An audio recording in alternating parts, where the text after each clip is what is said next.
Good morning guys, and welcome back to the channel. So today we are finally making metal or brass nails, and before we will start making them, I want to show some illustrations from the book. This is John Bratton's book. So let me switch to a different camera. So, and I want to show you this. So this is metal nails and spikes which were originally used on the Gunboat Philadelphia.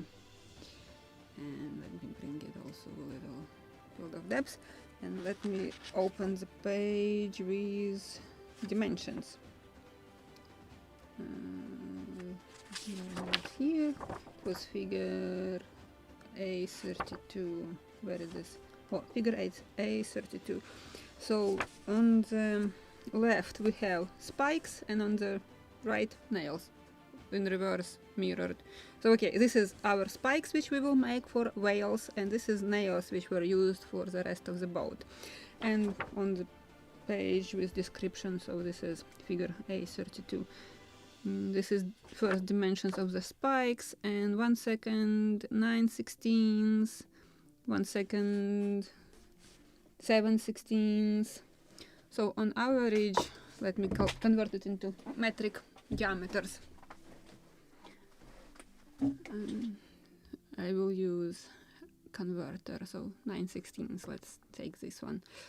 It's 14.3 millimeters in our scale. 14.3 millimeters into 24. It's 0.6 millimeters in diameter, but for such thing I maybe can make 1.775-ish in diameter, just a little bigger, so it will be visible on the black whales, black nails. And for those of you who wants to make real nails on the entire boat instead of using the putty, so the dimensions of the nails, it's right here, diameter 1.438. 13/16, with 7/16, so mostly 7/16. This is 11.2 originally, so 0.46 millimeters in diameter. So we can make 0.5, just a little bigger, just to make it visible. So we will stick to 0.75-ish for the metal spikes for the whales. And to make them, I will cut them from the brass wire, and for making them I will use such very interesting tool. This is a hockey puck. I hope I pronounce it correctly. So this is just such a stiff rubber, and it is very convenient to cut, much better than on the cutting mat, because you will damage it easily.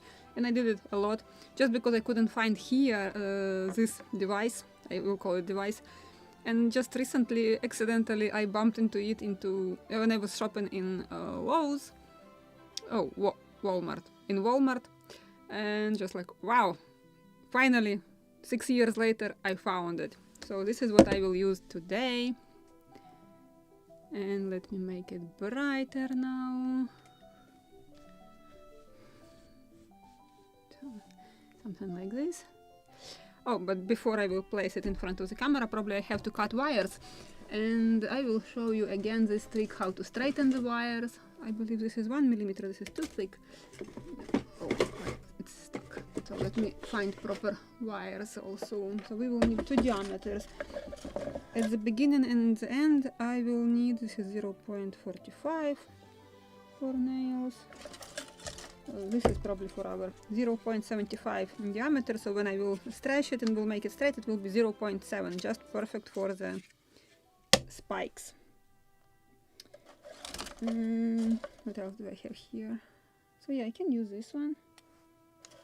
Something cut already, something was even straightened. What is this? Need to check the diameter. And where is my caliper? Right, caliper. Give me a second. I can see it from here. I believe this is it. Yep. Oh no, this is too thin. This is 0.35. No, this is very thin one. Not what I need. I hope that I have something stretched, no, but no, I need to stretch everything to make nails. Okay, another piece on the bottom. Just I literally need 12 nails, small diameter, 0.6. Yeah, I can use that. If I can make 12 nails out of this one. If I will find the ruler. What's going on here now? This is only 34 millimeters wide, and I need 12 nails.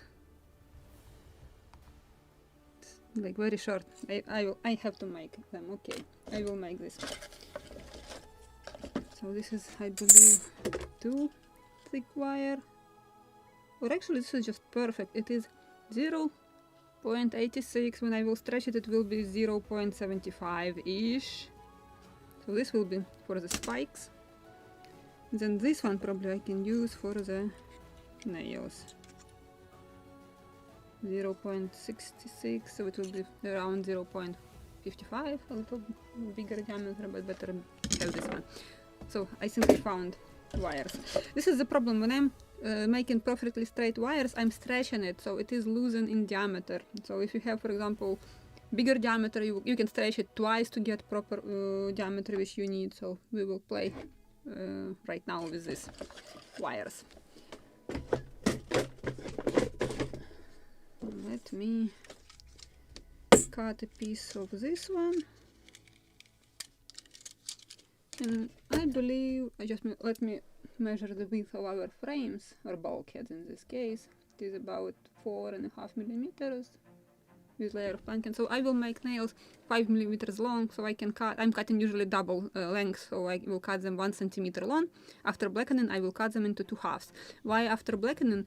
Because the place where you are cutting them, you are getting this rounded cup, and when you are cutting them with, for example, cutters, after blackening, you can get that goldish color of brass.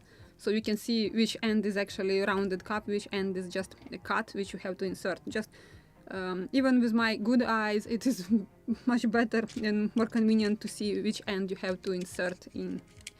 So if I need 12 nails only, let's say I will make 14, just in case 2 spares if something will run away from me. I need to make 7 centimeters long, straighten 7 centimeters long piece of wire. And so I will cut a little longer even. So this is for small nails. And let's cut some for the spikes. And for the spikes, how many frames I have? 1, 2, 3, 4, 5, 6, 7, 8, 9, 10, 11, 12, 13, 14, 15. Oh, I'm counting bulkheads. Good job. I believe 39. 1, 2, 3, 4, 5, 6, 7, 8, 9, 10, 11, 12, 13, 14, 15, 16, 17, 19, 20, 21, 22, 23, 24, 25, 26, 27, 28, 29, 30, 31, 32, 33, 4, 5, 6, 7, 8, 9. Yes, so 39 on each side, and I have at least few butt joints. So let's say 42 frames. And twice, so I have to make about 84 nails. I will make 90 nails. Let's stretch it. I will cut something like maybe 30 centimeters long, like this. Don't know how long it will be, but we'll measure it. Just will eyeball it first. Don't want to make too many nails because then I have to store them in my jar with all these leftovers. I will use them somewhere for sure. So how long this one? 15, about 30 millimeters long. Okay, I will cut one more such length and it should be enough. Should be enough for our spikes.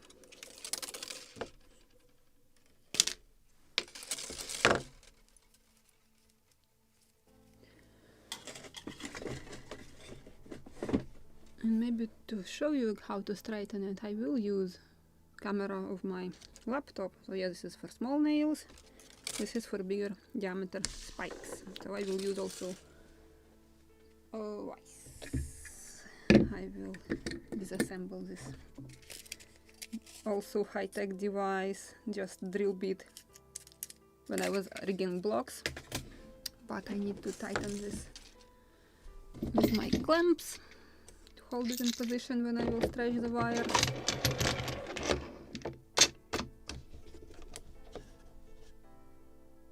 And one more.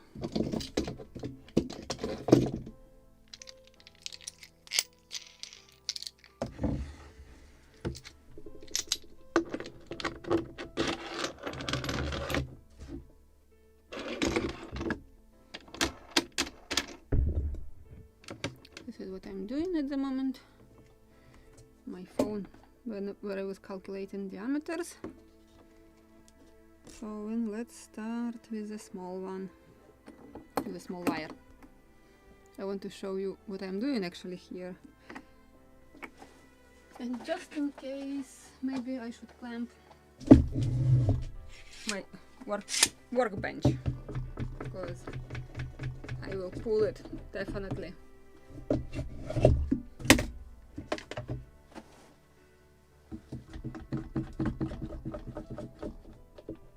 Because I can pull entire table when I'm doing this. Yeah, that is not moving. Good. And I will need such device as butane torch. Before my husband gave it to me as a gift, I was using just stove butane in the kitchen. So what I will do, I will warm it up to the red color, but preferably before it will burn it completely. And I will need something with which I can pull, maybe like this. Because it will be hot, I can't do it with hands or something else, but I will use such long nozzles pliers. So I just will bend, and this is how I will pull it.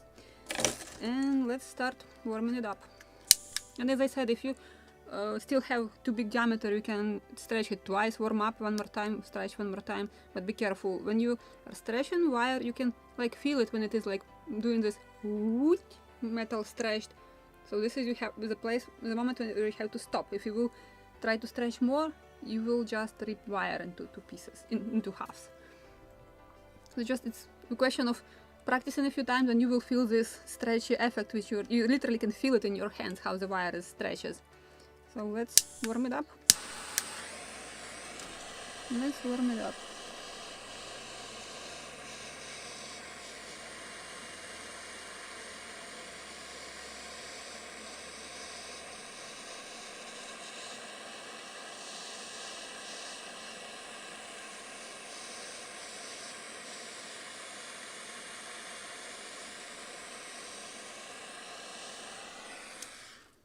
And just when I'm getting this reddish color of the wire, I'm not longer warming up it.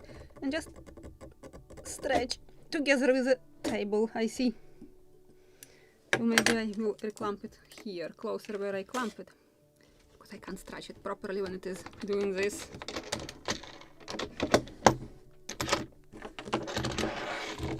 Just want to demonstrate it. That's why I'm using this small wires. Usually I have the big wires here on the corner of the table. So I can pull it without fear to pull entire workbench. So one more time.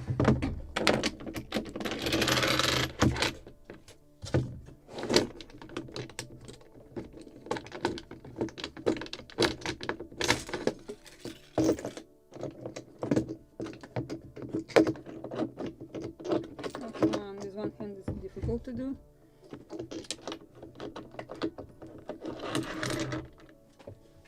One of the wires.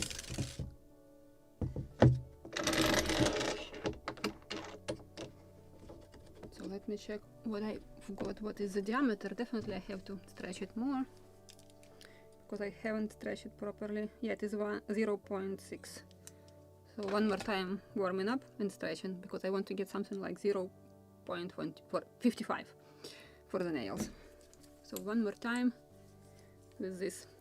Maybe I can show you this on the camera. Also, it will be more visible how I'm warming it up.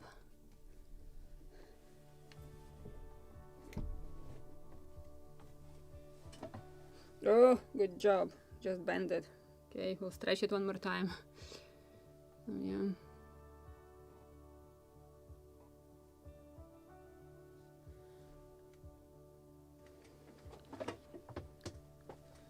Something like this.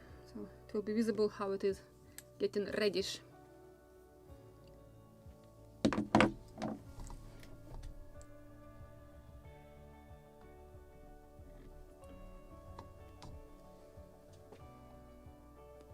Trying to get also sharp field of depth. So let's warm it up one more time.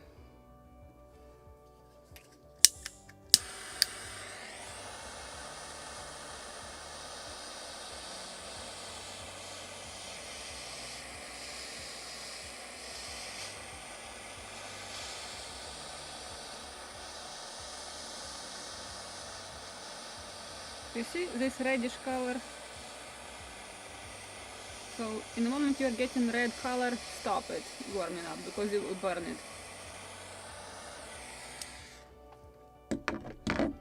Now, oh, I was warning you just to stop on time and I just ripped it off.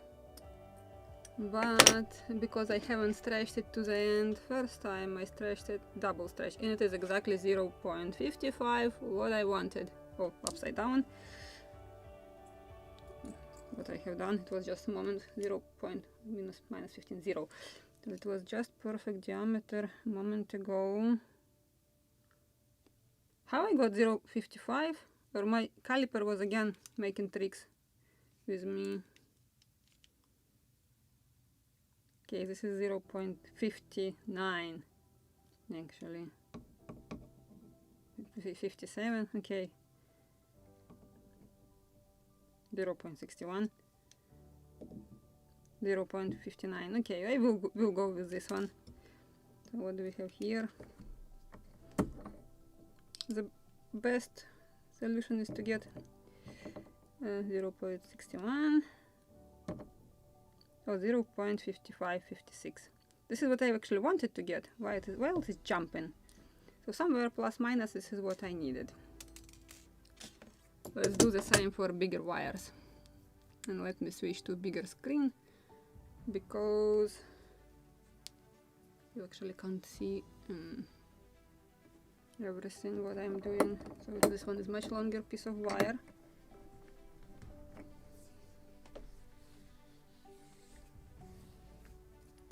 We'll bend the end of it so it will be easier to grab. So let me check one more time. 0.89, 0.9. We'll see what is the diameter will be after warming. Again, same trick.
I think I need to refuel my butane torch also.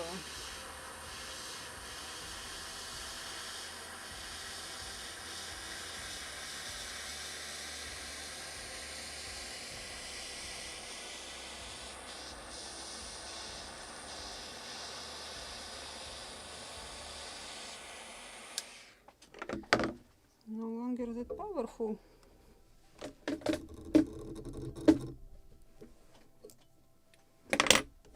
What is the diameter now? It's too hot. 0.95. One more time, but maybe I have to refuel it in a moment.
Also, warming up the wire, if you have very stiff wire, you can soften it.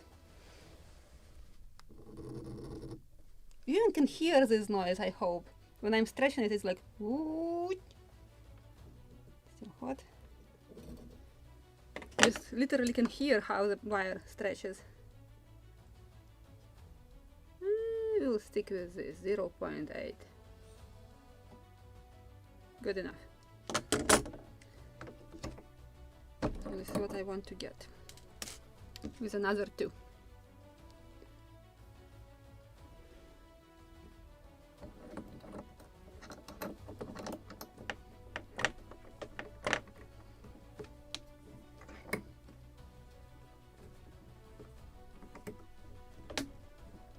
I'm stretching the wire not to make diameters thinner. Yeah, it's also one of the it's a side effect. I'm stretching the wire to get it completely straight. You see? This is after it was bent. So, and I'm just stretching it to make it perfectly straight. Some kits provide you with such straight wires, but usually you can buy them in coils and they are like this. So, thinner diameter, this is just side effect of this technique. But yes, if I don't have a proper diameter, I can stretch it to the point where I will get it finally. And sometimes, even before, a very long time ago, I was usually buying mostly thicker wires, and to get very thin one, I was just stretching it to the point when I'm getting the proper one. But I need to refuel this one. It's empty almost.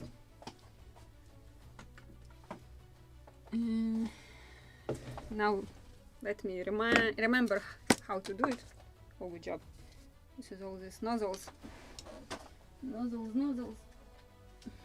But I believe I was doing this without any nozzles.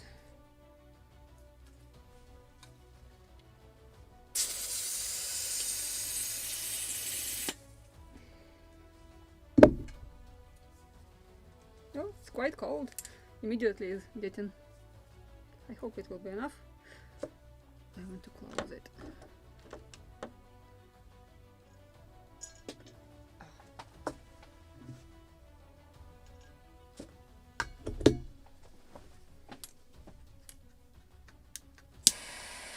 Better.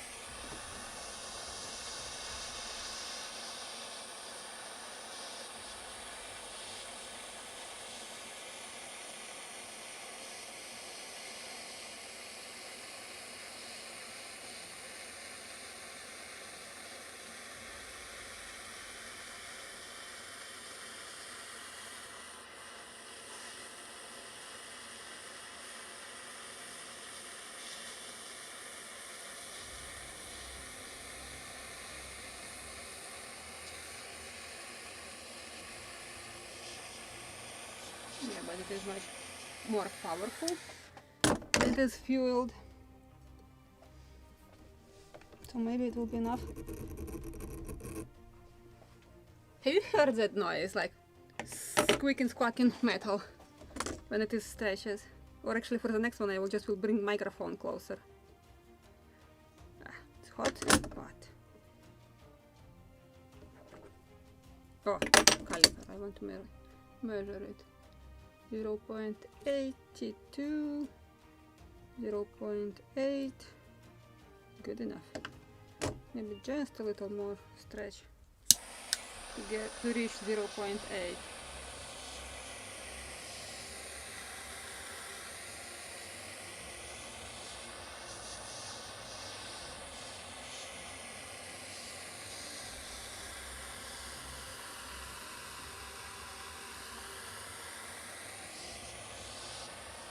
And I also cut 2 long wires, usually longer than 30 centimeters. Ow, touched it. Better not to cut it longer. Oh, don't want to break it also. But this should be just enough. 0.8 on average. Good. Just good. Hot. Still hot.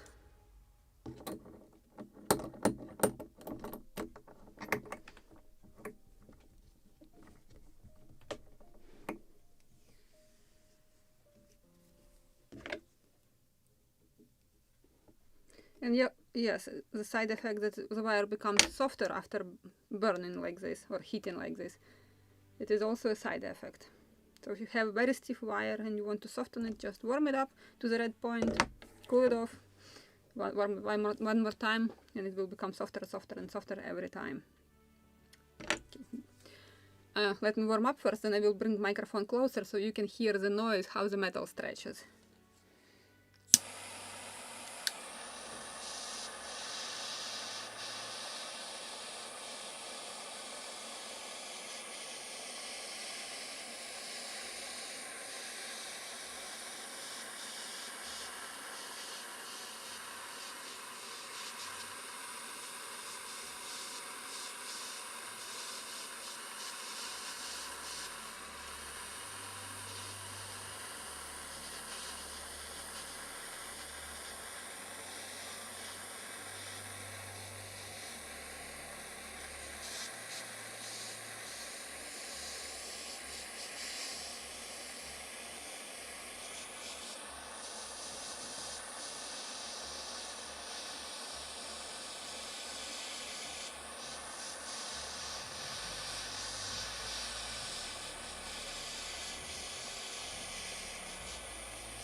Don't know if you could hear that. Such... I can't even describe this noise, just stretching metal. So what I'm getting here. One more time. One more time. Still too big diameter. I want to get something like 0.8.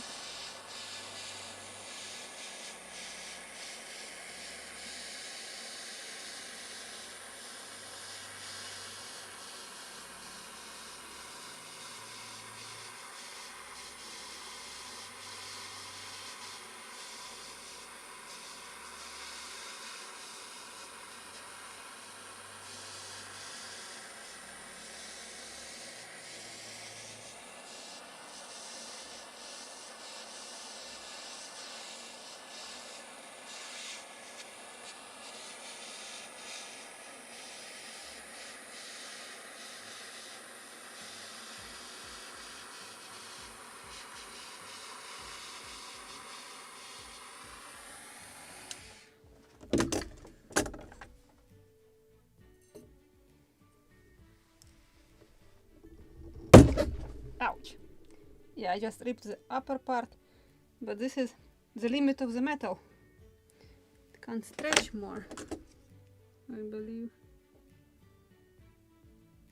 0.82, 0.82, okay, it will good enough. We'll stick to this one. So now we will cut the nails. Literally translation sounds from my language we will roll the nails, but I don't know how to translate it properly. But I will show you what I'm doing, and you probably can provide me a proper term what I'm doing.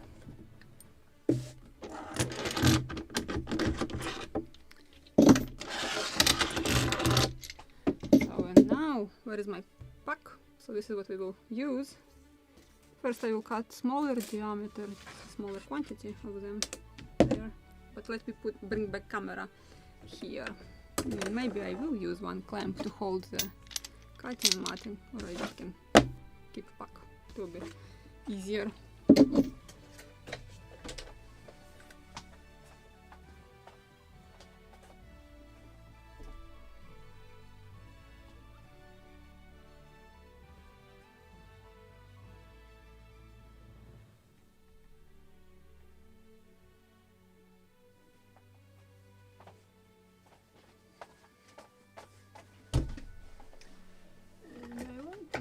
Something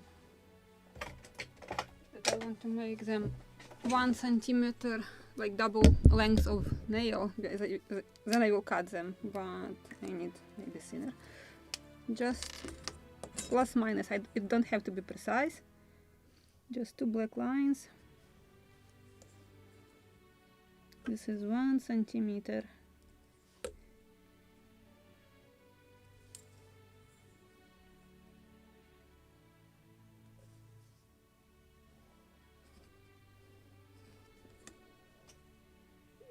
Maybe I will switch camera and you can see what I'm doing, like this.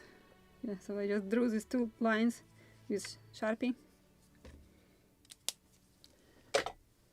And now smaller nails. So I will cut these tails from stretching. Don't need them.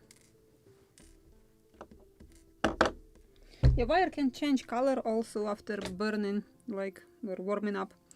And this is not the sharpest, it's already really not sharp scalpel, but I will create first ends. So what I'm doing, I'm just rolling it back and forth like this to get to cut it. So just want to create cup. When you are rolling like this, the diameter of the cup is getting bigger, and also it creates such rounded cup. It's not, maybe on the smaller diameter, not that much visible, but I will cut them on spikes with bigger diameter wire. I will show you that. But what I'm doing, so now I will cut such 1 centimeter long scalpel nails, and then after blackening I will cut them into 2 halves just with such cutters. As I explained before blackening, so I can see that edge, a goldish metal where I have cut them. So other edge, this is my rounded cup.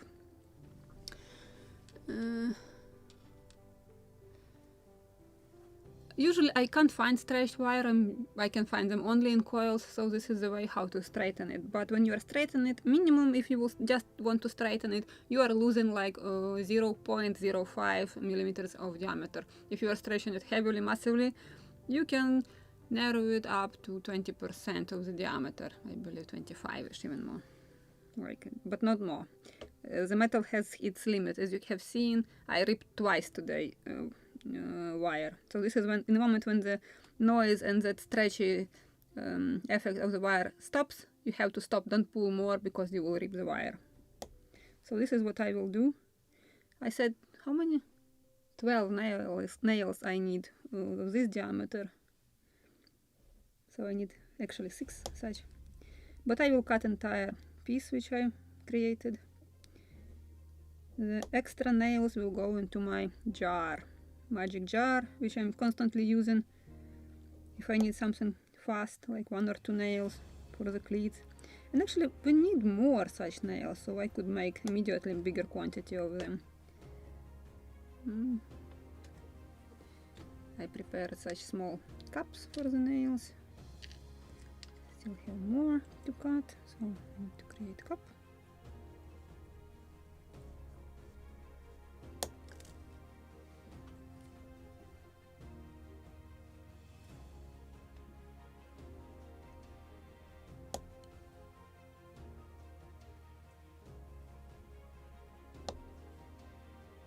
And the hockey puck is just perfect for this. This one was even under $2 in price, so it was quite good, because I have seen very expensive ones. So, and as I said, I found this hockey puck at Walmart.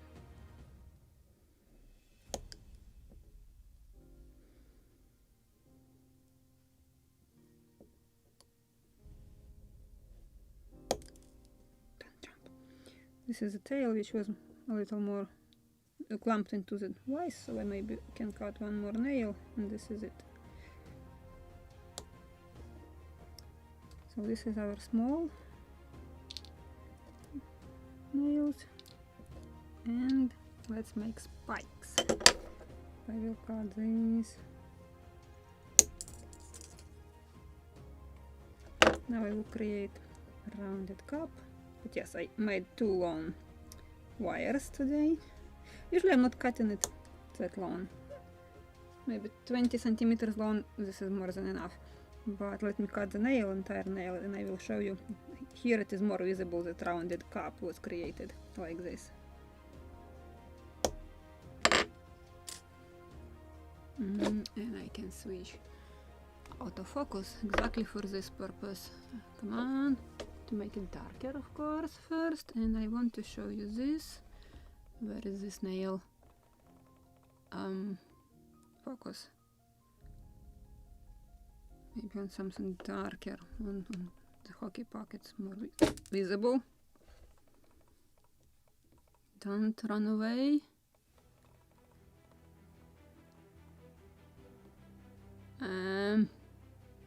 My camera is getting crazy.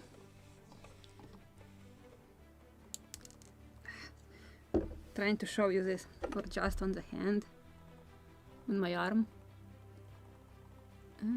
or I just will make photos after the live stream. So the cup is actually bigger diameter. It's like smashes and creates a rounded cup. Especially, it's very well visible. For example, if I will just cut one end, this end, to compare what you are getting. So this one is just cut, and on your right, this is a nail. So you can see the traces when I just cut it, and perfectly rounded cup on this nail. And trying to also show it like this.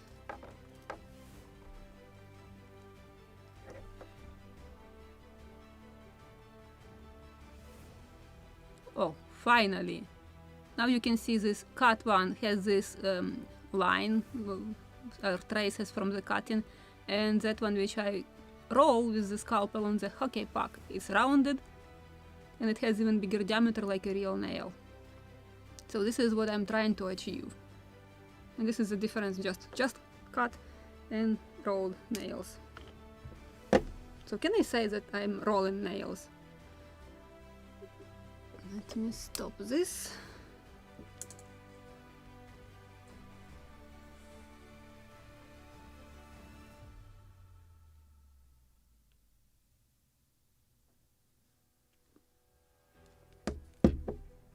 Like this.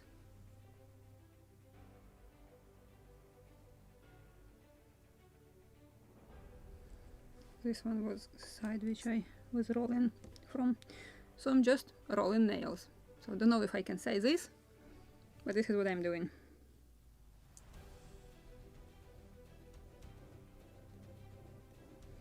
And if you have even the knife or blade with thicker blade, actually, the thicker the better, you can create even bigger round, because scalpels knives, they are quite thin. My coach, he had made special knife for making nails from that straight blade or razor for shaving, that old style, very dangerous blade for shaving. That is quite thick metal, and you can make a fantastic knife specifically for rolling nails, for these rounded cups.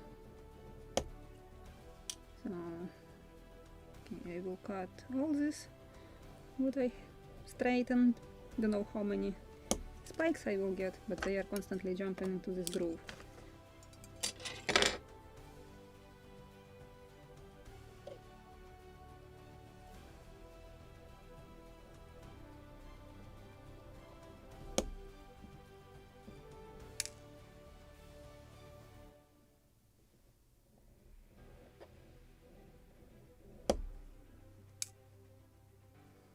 This is what I'm using, just cup, it's not visible, it's also white.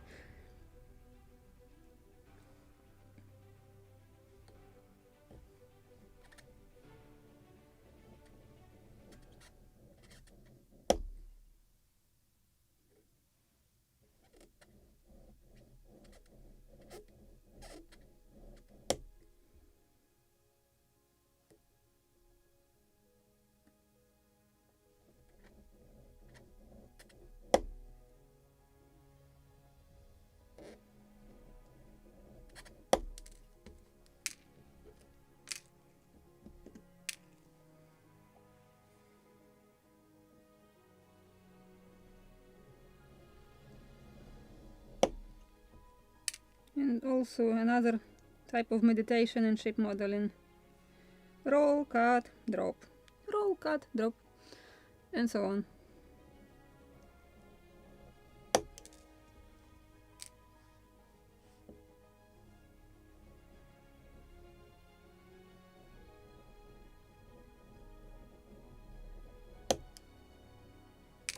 But this time I need even less than 100 nails.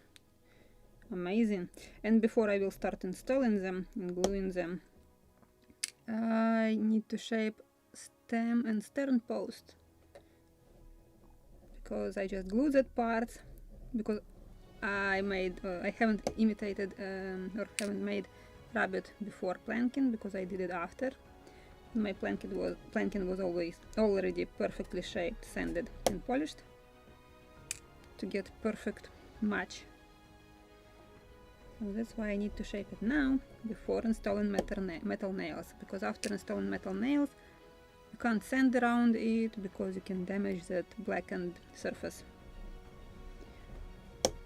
So you have to install such nails only when you have already perfectly shaped, sanded and polished planking or whales or knees, depends for what you are using your nails.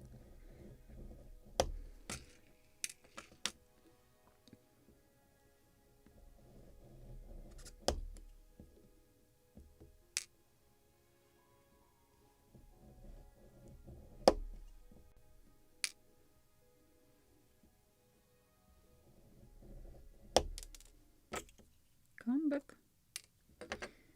And better to drill smaller diameter holes so you can install your nails and just they will be sitting there on its own without even glue.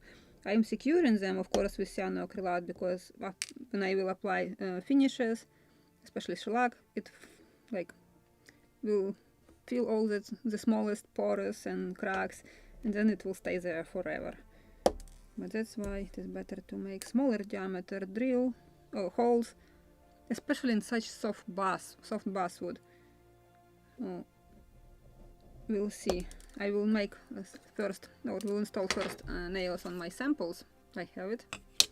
So just perfect sample also to try these nails. And I'm making such samples every time, even if I'm repeating the same technique. Before drilling holes for nails, better to make sample first. You know, every time there can be some difference. Even in straightening wires, you can't get the precise diameter for entire length, so it can be smaller, bigger, etc. Visually it is not visible, but it does matter in the moment you are installing them. This one, I believe, the clamped side. Maybe one more nail.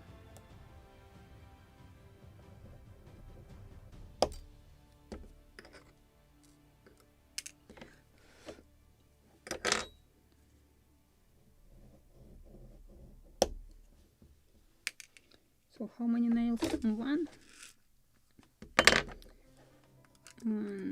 2,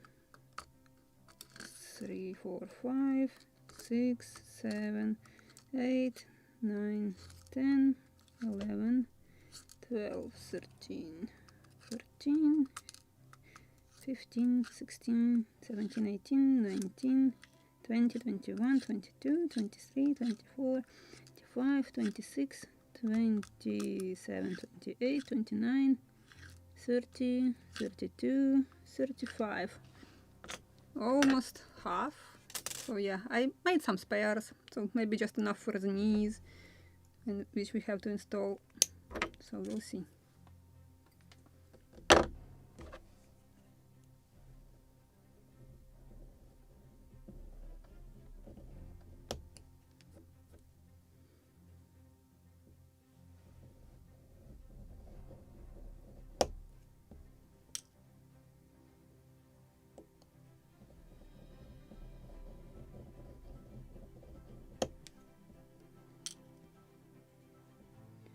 So and so on, cutting them.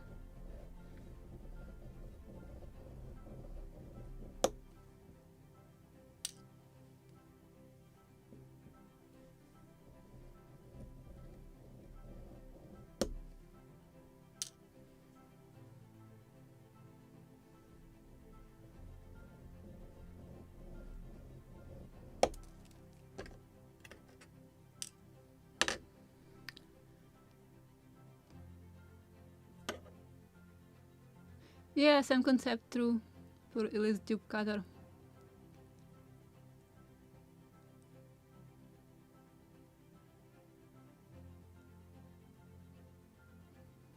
About ice hockey puck, this is the trick which my coach showed me, my trainer. I also visited his workshop and like, are you playing with in hockey? Like, nope, this is my tool. Like, what tool? Like, sit down, try. Oh, nice. It's just such a stiff rubber. Just really fantastic for rolling nails.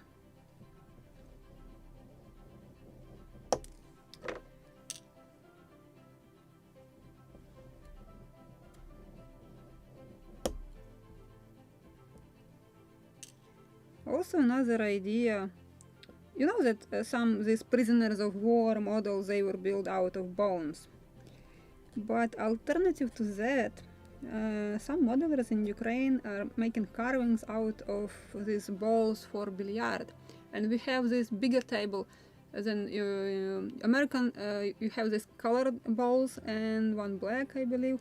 But Russian version of this game, all of them are white. And this is such plastic, such stiff plastic. It's just when you will carve something out of this ball, it's really look like a bone. It's not white like snow, it's creamy like bone, like ivory color. So just another trick who likes carvings from out of bones, you can use these balls.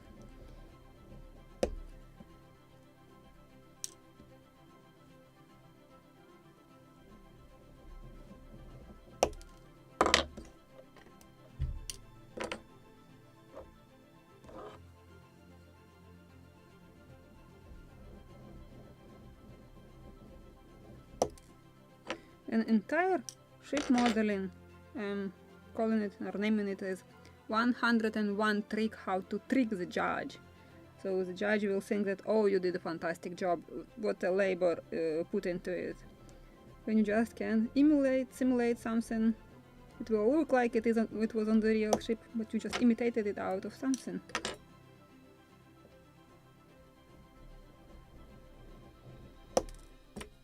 Same with the trick of making seasons.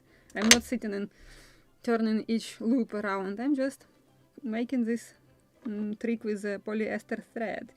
And also I'm getting lots of questions like what type of the thread I'm using and strength.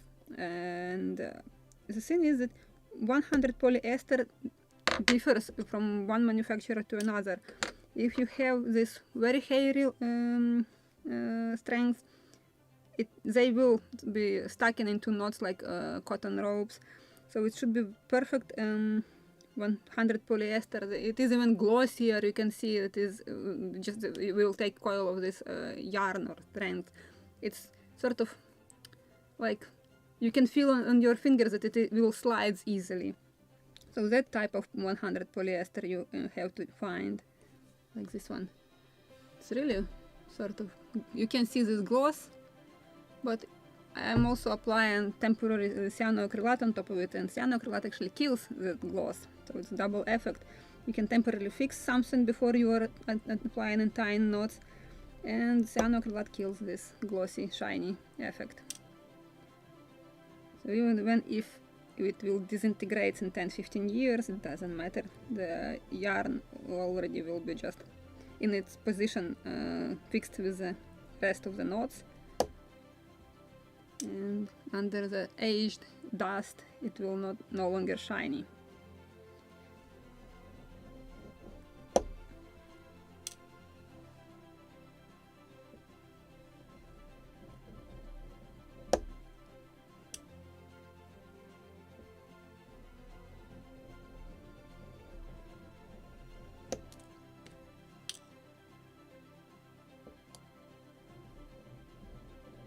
And also that is why I have chosen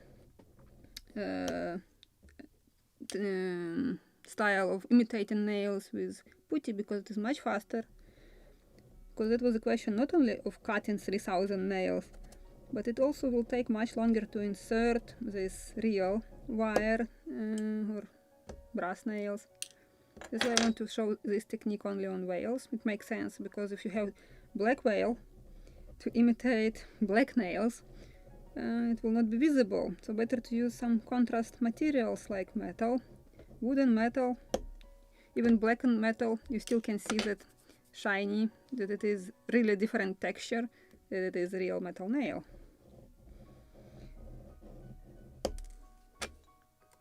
And usually you are building much smaller scale of models, so it is impossible to imitate all nails because of the scale, but since they are much bigger diameter on the whales, you can make real ones on the whales and imitate the rest of them for the rest of the planking. This is also another reason why it is usually shown on my models only on the whales, real nails, and the rest is just imitation.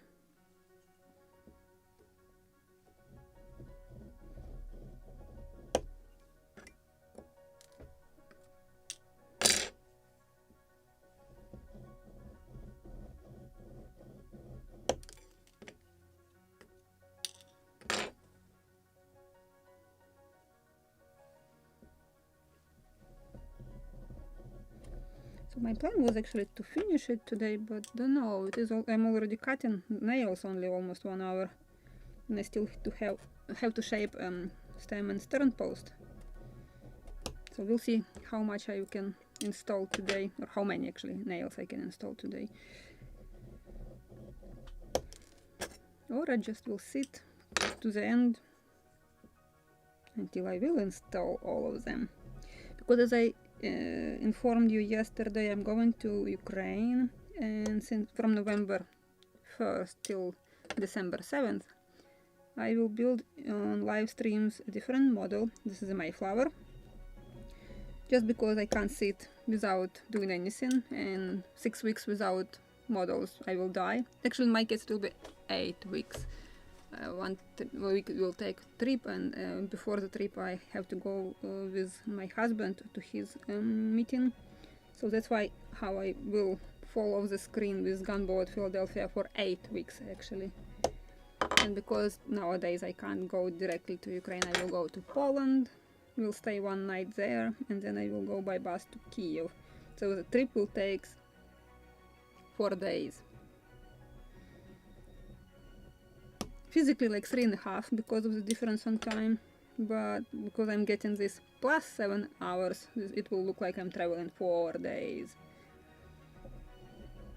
On the way back it will look less, it will look like 3 days, because minus 7 hours. So just interesting when you are traveling on the other side of the world, how the difference in time influence your trip.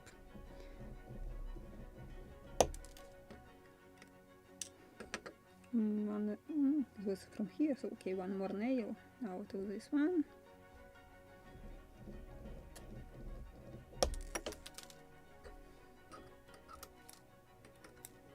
come on.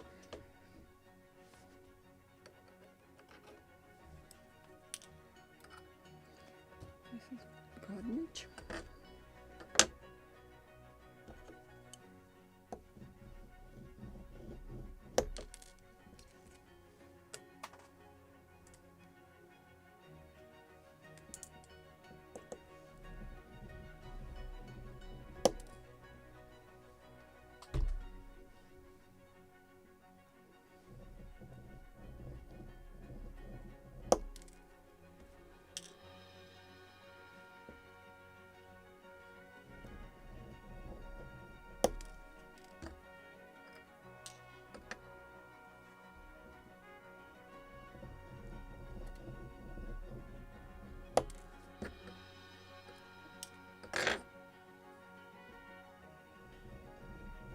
Oh, actually, this is also a very good opportunity to show you two different liquids for blackening metal. Mostly I'm using brass black because I like the grayish, like graphite color I'm getting on my brass. But I also have this Jax, don't know how to pronounce it properly. It is, if I can say, black, much darker black or juicier black. And if you are using it on soldered parts, this will blacken the soldered part even darker black also. But the difference in these two, this one, if you will use it, in the moment you drop of it on the brass, it will react instantly, and after that you can't repeat and use this liquid on other parts. It just reacted with brass and that's it, throw it away. When this one, you can drop something blackened into it, and if you have something in few minutes to blacken more, you can drop in the same liquid and it will blacken it. So it's like long-term working. And this one just one-time use. So you blacken something, throw it away immediately. And I like this one because it's not really black, it's grayish color. So I can use on the bigger diameter on for the spikes one, and for the smaller nails the second one, just to show the difference. Not really big difference visually, just different chemical reactions, let's say. And I have both of them. Oh, but very important, this one can, I believe, blacken also that white metal. Thin lead alloys and solders without heat over electricity, blah blah blah, brass, bronze, okay, pewter, zinc, copper. So yeah, it can blacken that white metal parts from the kits. So it's good to have both of them, but I like more brass black because of this reusable type of liquid.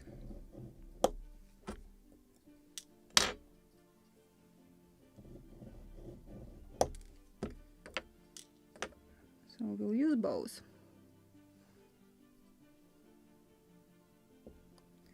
In a moment I will finish this wire. It was just visually only 3 wires, but I'm already working on them 1 hour.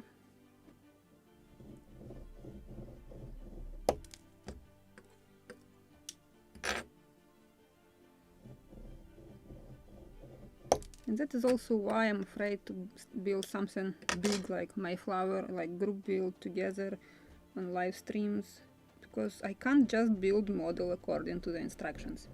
I definitely would like to improve it, to make it on more historically accurate one, because essentially you are getting in the kit basis. Lots of parts are just missing. Manufacturer simplifies, every manufacturer simplifies their kits that every child can build it. And you just get in a basis on which you can put more details to make it more historically accurate. And sometimes it's simplified to the point and just ridiculous. So I prefer to improve my models and kits. And mostly what I'm seeing, I'm checking first when I'm buying kit, I'm checking what lines were used, if the shape of the hole is proper and correct, if it is not made up, then you can improve this model to really a museum quality model. This is recent term appeared. You constantly can see it on the boxes with the kits, historically accurate or museum quality model. But actually no, if you will dig and will find some documents, materials about this model in the kit, you will understand that half of it is missing actually, so it can't be museum quality or historically accurate. It is empty, so you have to add more details, like nails, and my religion, I would say, call it. Everything what was metal on the real ship should be metal on the model. Everything what was wooden should be wooden, and what was painted should be painted. But there is a type and style when instead of painting you are using different colors of wood. It's also just a different class of ship modeling if you are counting this as a sport. But this is just a question of taste with painting or not, or using different colors of wood. Actually I'm building a surf French cutter just with different colors of wood, but this is French style of ship modeling also. They were building models mostly with different materials like ebony instead of painting, planks, etc, etc. When English models, they were built exactly how it was built on real ships. Painted parts were painted, gilded, and so on.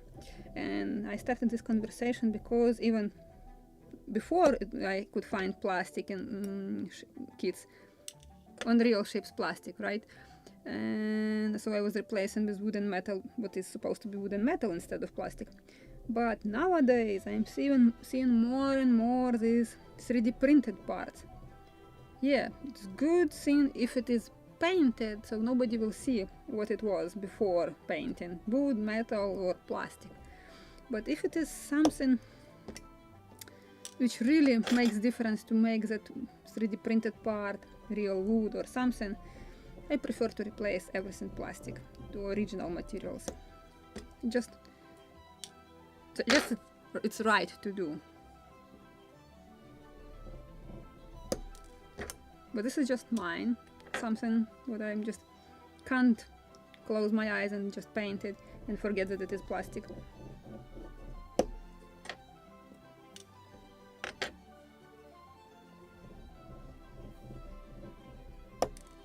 And I'm afraid that very soon we will create some sort of printer when you have to just put a piece of wood inside and it will carve entire ship out. You will get the ship model in the end of it.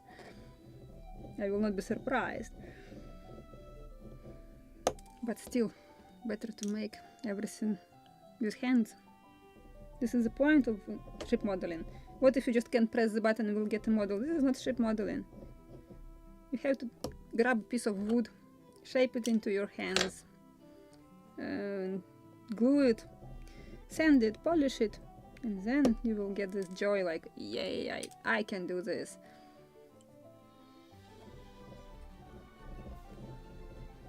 Okay, small piece of wire left.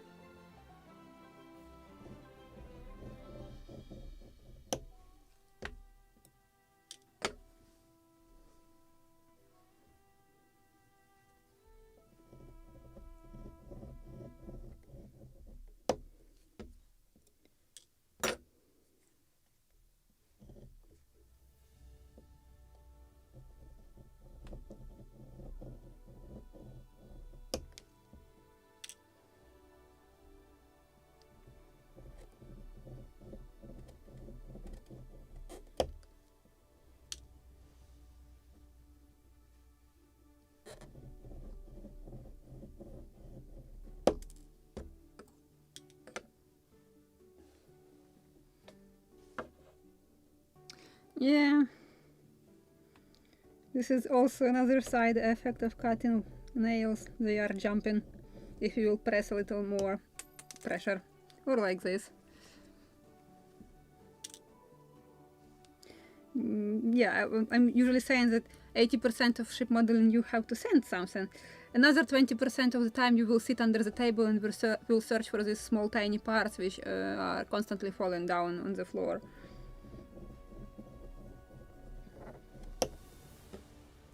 Okay, one more nail, and I can blacken it.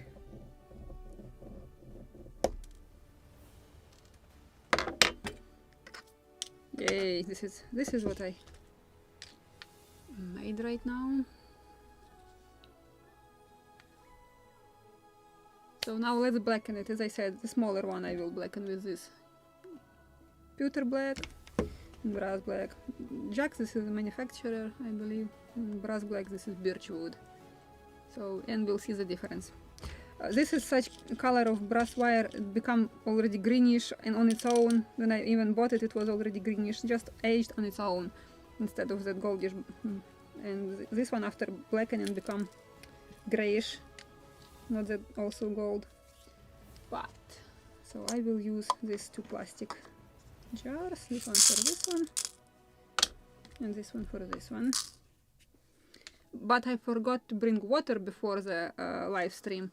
So forgive me for a second, I will go and grab some water because I need to wash my nails after that. So I will leave you with a break, we'll come back in a moment.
Okay, I'm back, and in addition to this, I will need paper towels.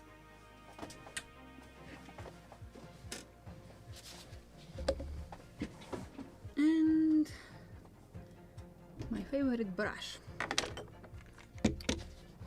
So let me grab a few paper towels. So let's do it with this, with this Jack pewter black.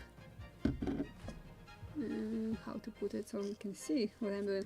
Oh, I know how. I will just raise a little camera and will position it down.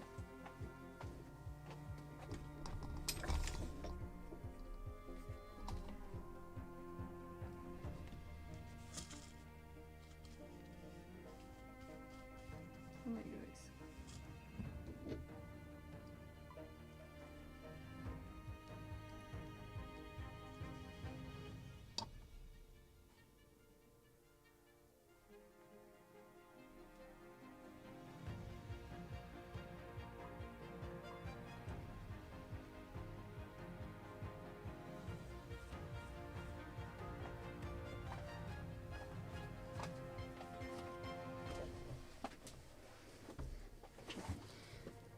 So this one will go first. As I said, this is the one. Just a small tiny drop.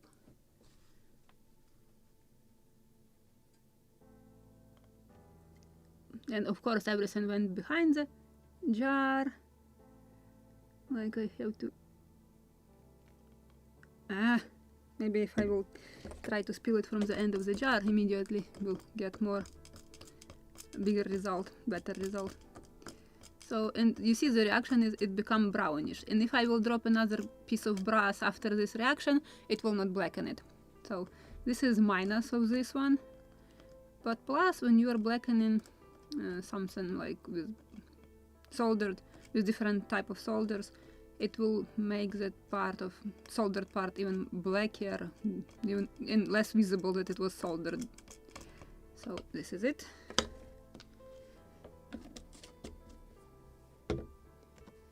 A little of water, little, not little.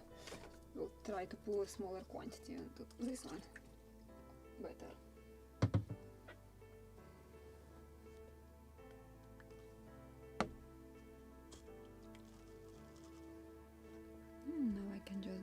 press it into water just to wash it.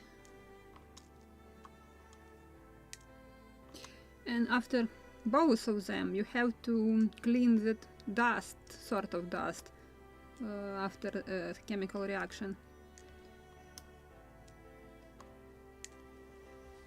So this one is okay, it can stay here. So let's take them out and let them dry while I'm blackening with brass black, bigger diameter of my nails. So they will dry here. But let me clean all this, what I spilled.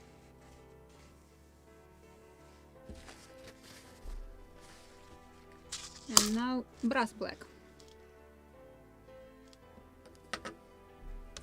And as I said, this one is reusable. I just can make an experiment. I will blacken something in this one and then will cut a piece of wire just so that I can reuse it after blackening.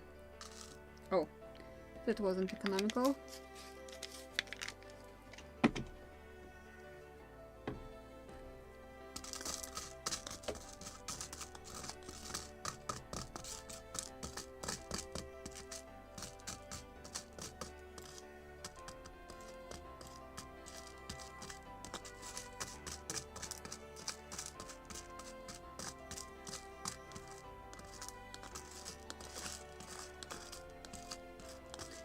Perfect black nails. Okay, let's wait a few seconds more. I can check comments.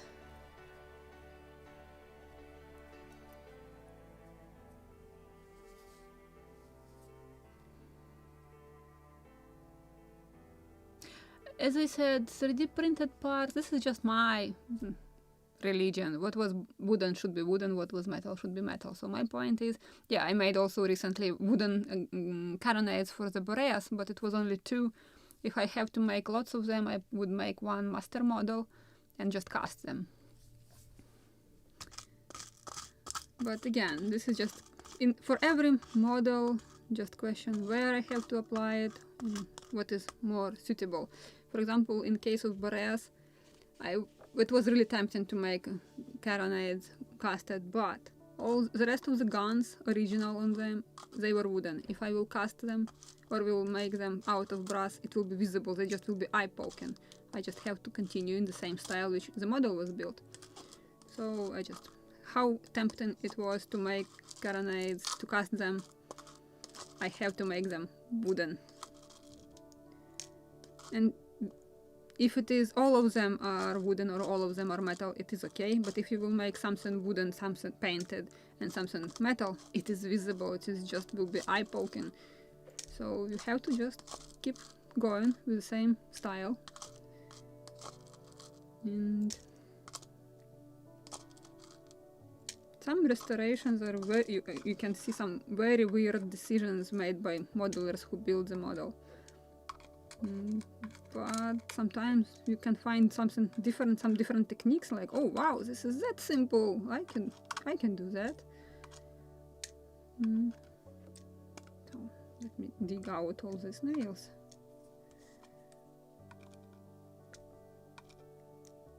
And I have somewhere scrap brass parts, so I just can show you that this liquid is reusable. After that I will keep it aside for a moment. I just want to clean nails.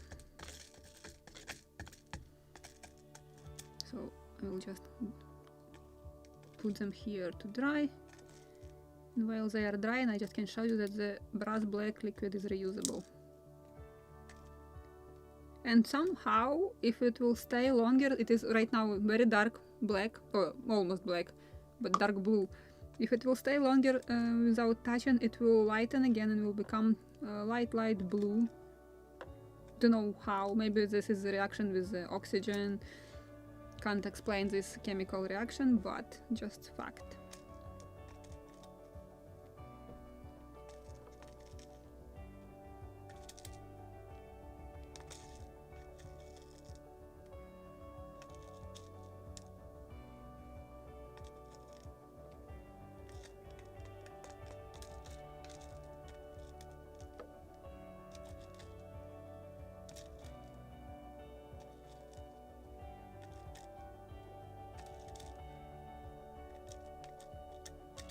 And actually cleaning this dust after chemical reaction on nails, this is the biggest nightmare. You have to clean mostly the cups. They are the smallest, so you literally have to grab each nail to clean each of them. And trust me, it is visible. You have to do it.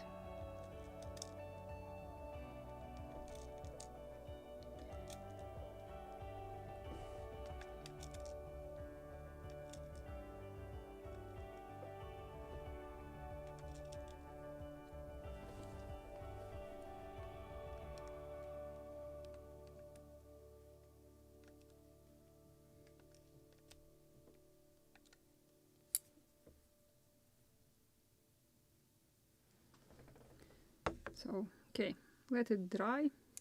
I can probably grab a drier piece of towel because this one is completely wet. So it will dry faster.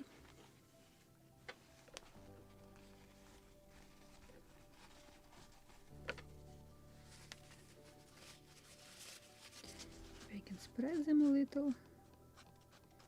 So let it dry.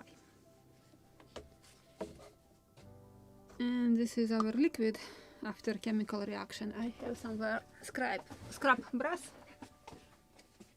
So let's blacken it.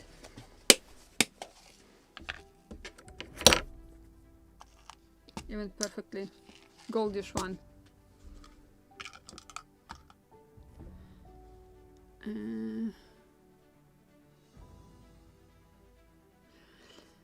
This is a good question, what metal I'm using for casting. I can't find, or Google can't translate me exactly what I'm looking for, so I found something similar what I got used to, so I haven't ordered it yet. But you can find link in the description under this video, my stuff for casting. This is what I put already in the basket on Amazon, just collecting money for ordering it. And I found some metal which is easy to melt, and exactly for this, for casting small parts. So this is our brass. I believe I just grabbed that brass which was covered with something very bad to blacken. So this is different piece of brass. Just one more. I bought recently a wire, brass wire. Decided, oh, this is nice, big diameter. Brought it home, and I can't blacken it because it is for jewelry making, and it is covered with sort of varnish on top of it. So you have to sand that brass before blackening it, and still it will be spotted. So just be careful when you're buying brass. Buy just pure brass, not for the jewelry making, because they are covering their brass wire with some sort of lacquer or oil, don't know, just to keep it shiny as long as it's possible. And this is not what we need. Where is that piece? This one. Where is the second one? And second one. So they are okay, also black now. So this liquid is reusable. So same thing. And I just don't want to put it back into the jar, but I will keep it. Maybe I will blacken something more today. Somewhere. Like right here. I actually don't need this part.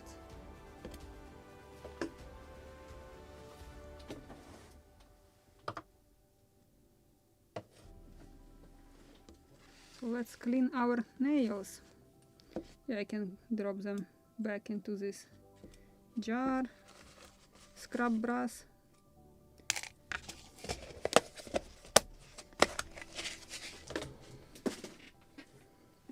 But I want to clean our nails. I will move them on the dry piece of paper towel. And they can continue drying because they are wet. So I will clean these. These are already dry. And actually what I have to do is each nail I have to clean the cup.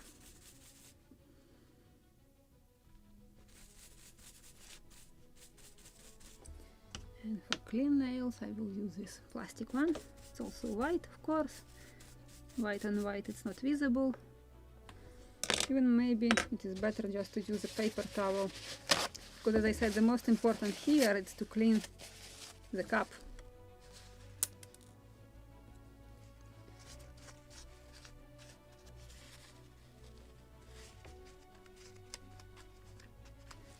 And I can cut into halves.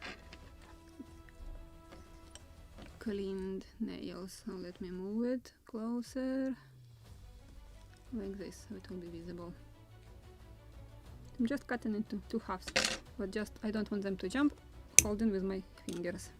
And now you can see the black end. This is your cup, and other end is goldish, so this is your, let me make it darker, cut side. So this is the side which you have to install your nail inside. So this is why it is better to cut after blackening. And actually you can double cut, because one side is perfect to insert, and second one you're getting this like smashed flat and more difficult to install. But if you will keep it like this, it will hold the nail inside the hole better. But sometimes I'm just cutting on both sides. Just question of taste. Actually I can try to clean all of them like this with paper towel, and every cup individually before cutting. Just nails, this is really pain in the neck to clean from this dust, and as you can see it is dusty. If you will take it into your fingers, hands without cleaning, just want to show you this, it will be on your fingers. Quite black.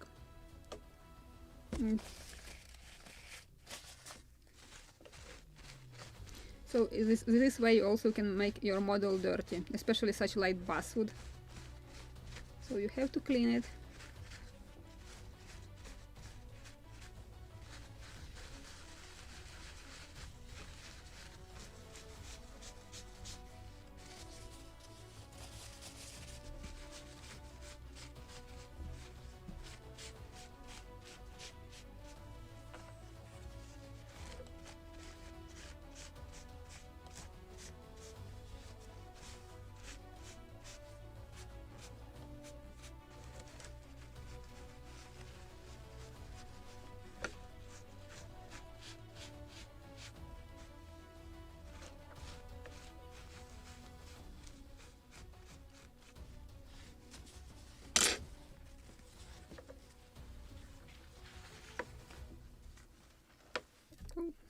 Don't roll, don't run away. I want to move it on this half, clean one, and continue cleaning it. Come on.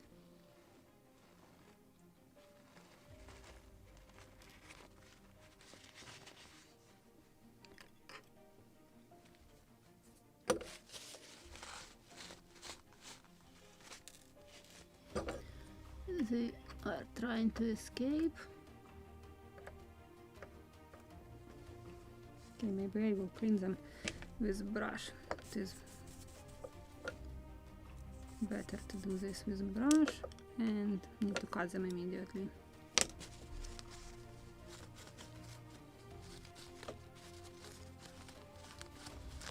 And that is why I'm afraid to make them on live stream. It takes forever to prepare them.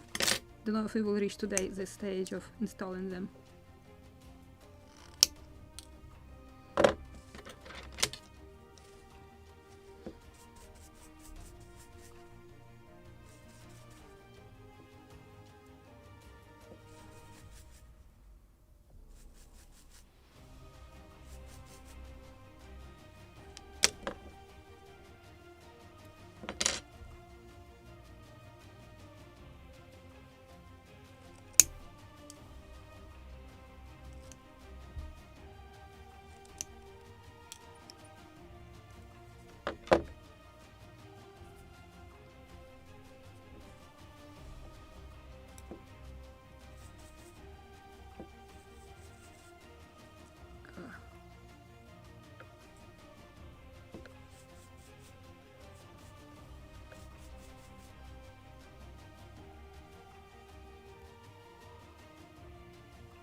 and so on.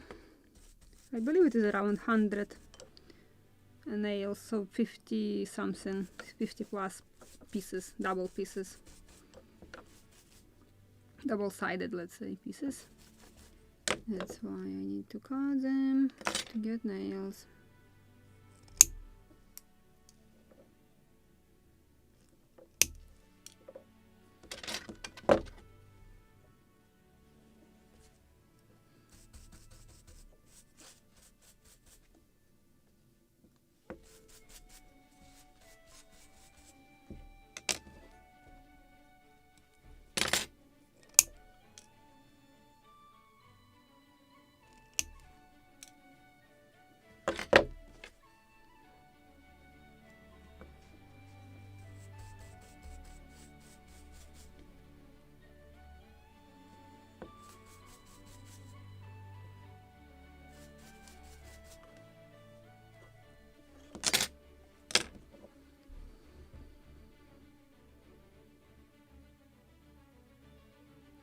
Ross, I will give you, in a moment I will be on the final stage of the Gunboat Philadelphia. At the moment I just posted on the wall of the channel that from November 1st to December 7th I'm building Mayflower on Lives, and then I will come back to the Philadelphia.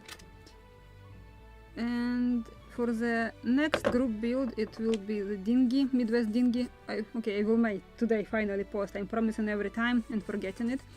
So I will make it today, that the next group build after Gunboat it will be the dinghy.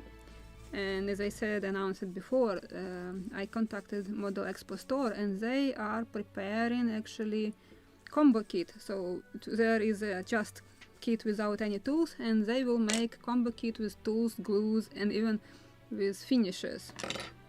So just you have to buy with a box and you have everything to build that model. Just perfect one to start wooden ship modeling, real wooden ship modeling.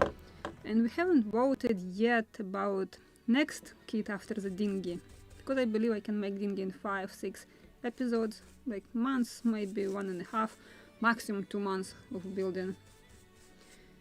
And we can start something interesting, something painted, maybe with one small sail. Just like to get skills in painting, because my point is that to buy a first kit, painted one, if you haven't built any single model before, doesn't matter, ship, soldiers, tanks, airplanes, if you haven't painted anything before, to buy a first model painted one, this is a mistake, because paint can improve your model or completely kill even everything what you achieve with wood. Because you have to prepare perfect surface for painting. Prime it, sand it, polish it, prime one more time. Because wood, this is not the best material to paint. It's not plastic. Plastic is much easier to paint. You are getting perfect surface immediately. And still I know that plastic builders are primer in their plastic models. Because wood, when you are painting it and primering it, is rising that fibers. You have to sand it, prime one more time. It will rise more fibers, or it's like fur on wood. You have to sand it again, and such game can continue 2-3 times. And if you have spilled glue somewhere, primer will show you that in this spot you have different texture, you have to sand it more. Or you have a scratch somewhere, so every scratch will be visible on paint. So that's why painting and painted models are not the best for a complete beginner in modeling in general. That's why I want to make complete beginner first kit, the dinghy, then something painted, and then we can choose something bigger, interesting to build together with a group build. And that's why I also want to try Mayflower, because it is impossible to build completely such big model on the live streams. Because even if I will build it as it is without sails, but I will improve, I will make nails, and it will take about 3,000 hours, even in that look how the manufacturer offers you to build. But since it is me and I like sails the most, add to that another 1,000 hours on sails. So that's why 4,000 hours, 2 hours per stream. How many decades it will take you to build it on lives with me? It should be definitely lives with some homework. Like, I will show you how to plank. The next few planks, they will be the same repetitive work. You can do it behind the screen together with me, like homework. Then when we will reach, for example, drop plank, we will make it on lives. And usually you can make 2-3 drop planks, depends on the shape of the hole. Same with stealers, 2-3 stealers can be on the model. So I will show you one, and the rest you can do behind the screen. So this is how we can build such big model, like a group build, but as I said, it can't be entirely, completely only on lives. Should be with some homework.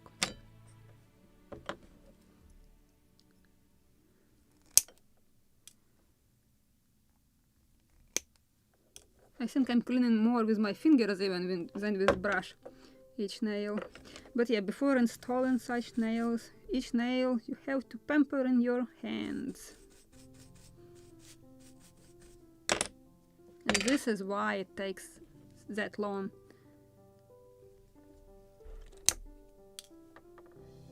And as I said before, if you are building commission models, if you are getting $1 per hour you have spent on the model, it's a very successful deal.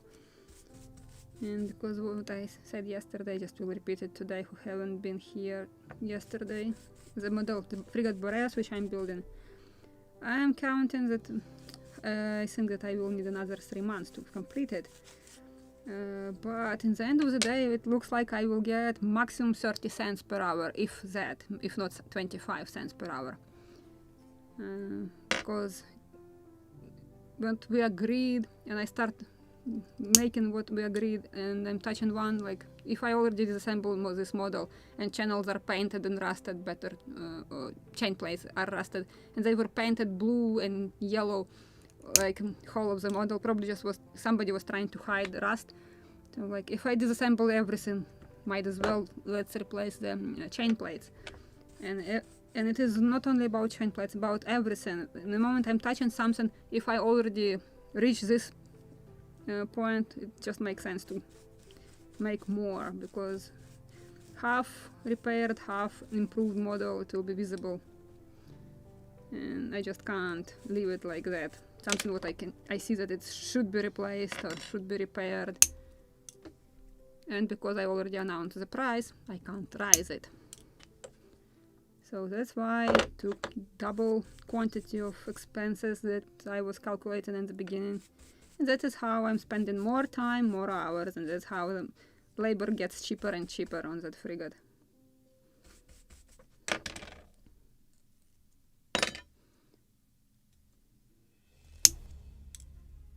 Because usually I'm showing videos like 1 or 2 nails, how I cut them, that's it.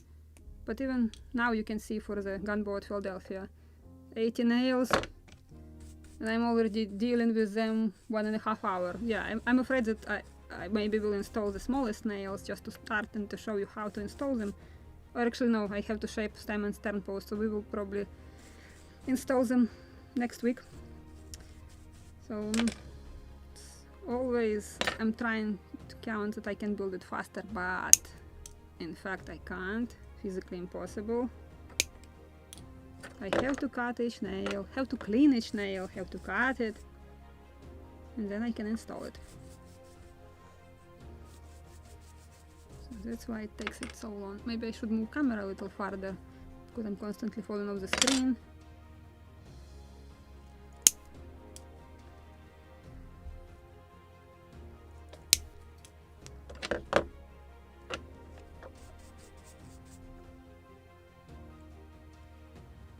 Come on.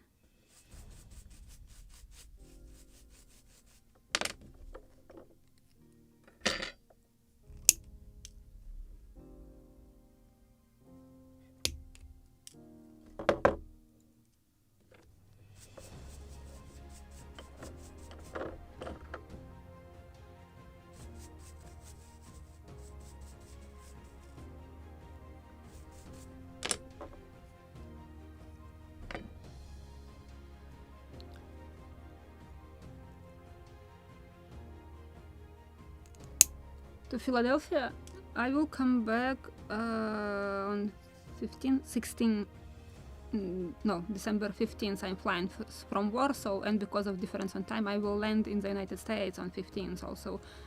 So after December 15th, the closest weekend, we will continue with Philadelphia. But we still have next weekend, and I don't remember what was the dates after that. Definitely have another weekend. Let me check. So today is October 5th. So we still have 11th, 12th, 18th and 19th. So we have 2 weeks before I'm leaving. So we have another 4 episodes before I will go to Ukraine.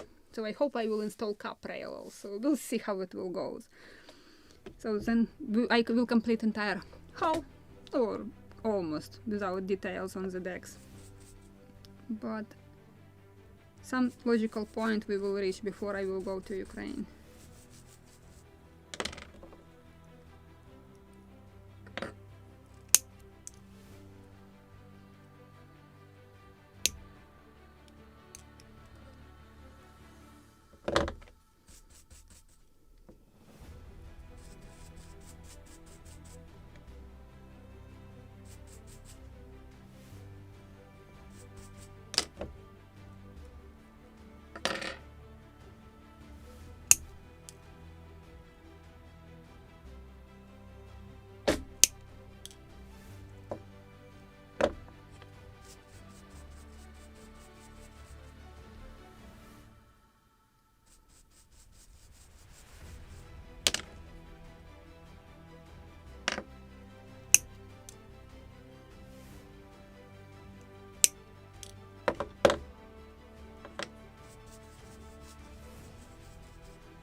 Visually it is not even half. I hope I will cut all of them today.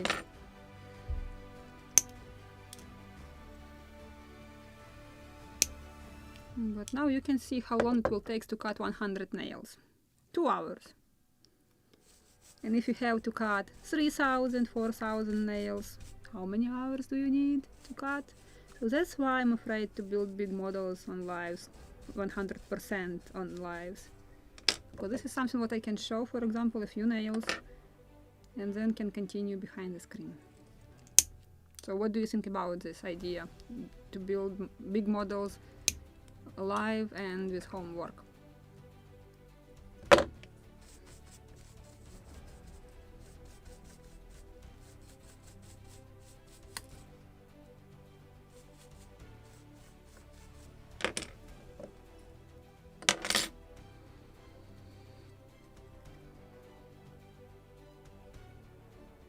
Yeah, do it yourself, you are getting much better quality for sure. And I'm actually enjoying to make it myself. But what I can say, building from scratch and improving kits, easier to build models from scratch. But to build from scratch without power tools, some major problem is like to cut, for example, bulkheads. But also it is not impossible. For nowadays, if you are familiar with CAD programs, you can design your bulkheads and laser cuts and order them. Many companies are doing this, and so you can buy already strips of wood, different type, pear, boxwood, everything is available. So you actually can, and even just sheets of wood, different thickness, for example, to cut in knees, etc. If you have that small hand saw, scroll saw, I don't know, forgot the proper term for this one. It's not impossible, but you can cut all the knees, all the carved parts for stem, for example, stern post. It will take longer without power tools, but it is not impossible. My point is that you can build models even scratch without big workshop. all power tools are just speeding up the process, and it makes sense to buy all of them if you are building models for living. If it is your income, then it makes sense to buy and invest in them. If it is just hobby, you can make it slowly, but you can make it and build it.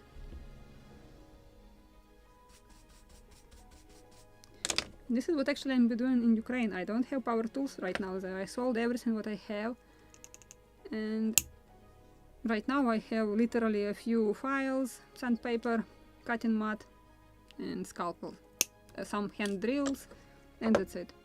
So this is how I started my hobby.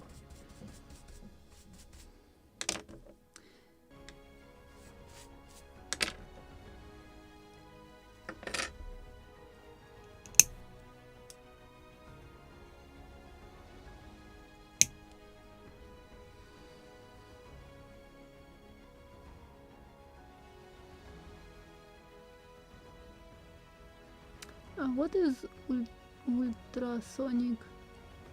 Is this toothbrush? Yeah, maybe, but the problem is to hold your nail so it will not jump from your hand.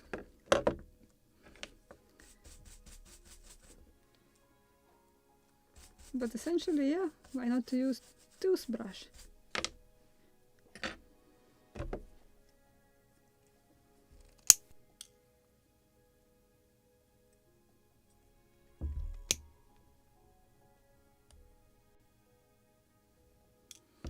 Or it depends which ships would you like to build, so which plans do you need.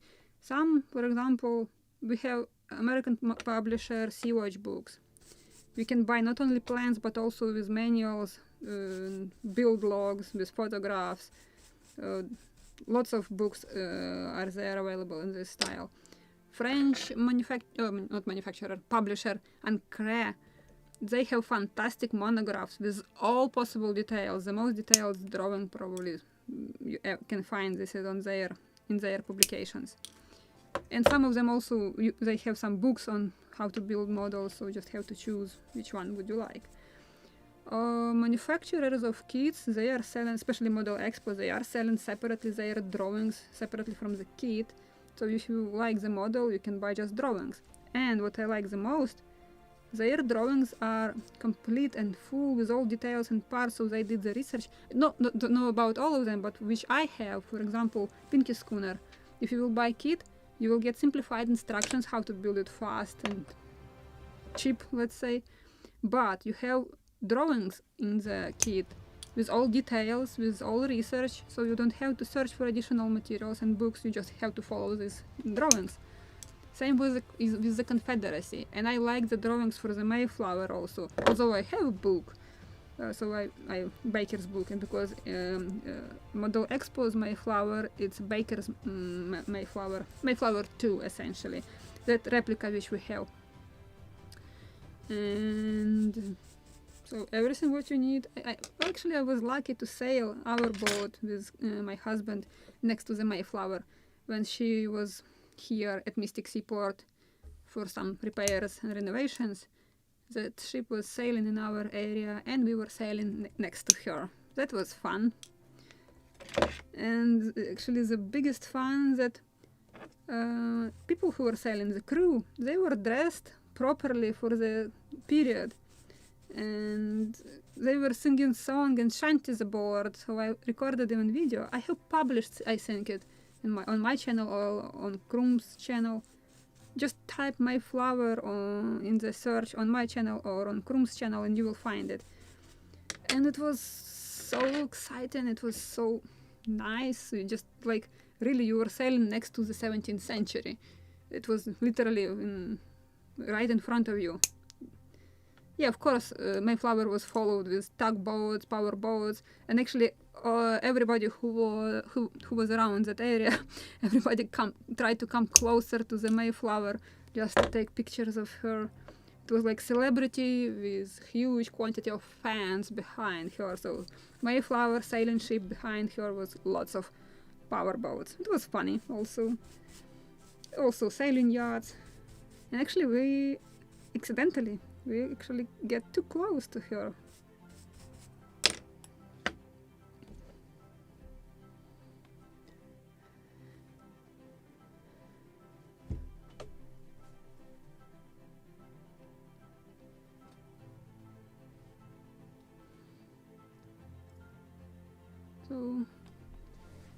So let's see, the Mayflower can be just a try, and because Mayflower will be a very long-term project, you can join me this year, next year, because I will be building that model only when I'm in Ukraine.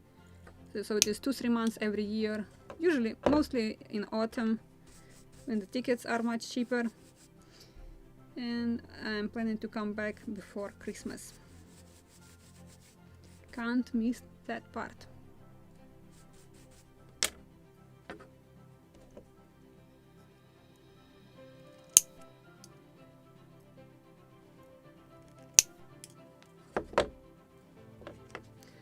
Okay, I think I can't finish cutting all of them on time, so I will just stay here today to the end until I will cut all the nails. But definitely we will install them next weekend. So as I said, we have 4 more episodes with Gunboat Philadelphia before I will start Mayflower. So I should put cap rail on top of it, so we'll see what I will manage to do. But I hope that next weekend I will install all these nails and we can install the cap rail. And if I will work productively and fast, maybe I will complete also all the knees on the decks. Or this is actually another place where to purchase drawings. Smithsonian Institution, where I purchased drawings for the Philadelphia. I believe it is also in the description under this video. There is a link, but something was off. I couldn't put direct link, so I described how to get to the tab with drawings. All that American sailing crafts you can find in the Smithsonian, or almost all, because I was searching for one steamboat, and unfortunately they don't have it. And maybe I can ask you the same question. Who is familiar with this period? I'm searching for the Empire of Troy. The first name was just Empire, then they renamed it Empire of Troy. It is around 30s, 40s, 1830s, 1840s. I forgot the proper exact year, of course, in a moment when I can ask. But my hope is that I can go and visit. There is a museum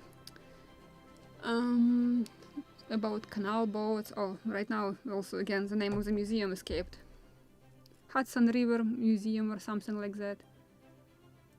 Because this is where this boat was operating, and somewhere between Albany and New York it was wrecked. I found information where exactly, in front of which city, but I'm searching for this boat.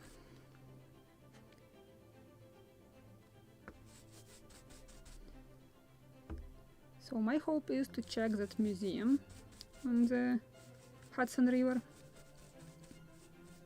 Kingston, I believe, where this museum or something like this. I forgot the name of the city and forgot the name of the museum. But something Hudson River Museum or something like that.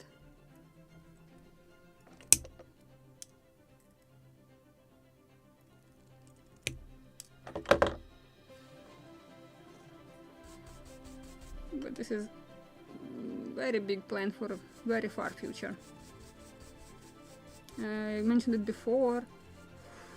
Who hasn't heard it, who haven't heard it, I can just repeat. I'm planning to build diorama with canal boats, and it was exactly that time when the Erie Canal was built, and then the railroad came and literally destroyed canals because everything was carried by railroads, passengers, and literally everything.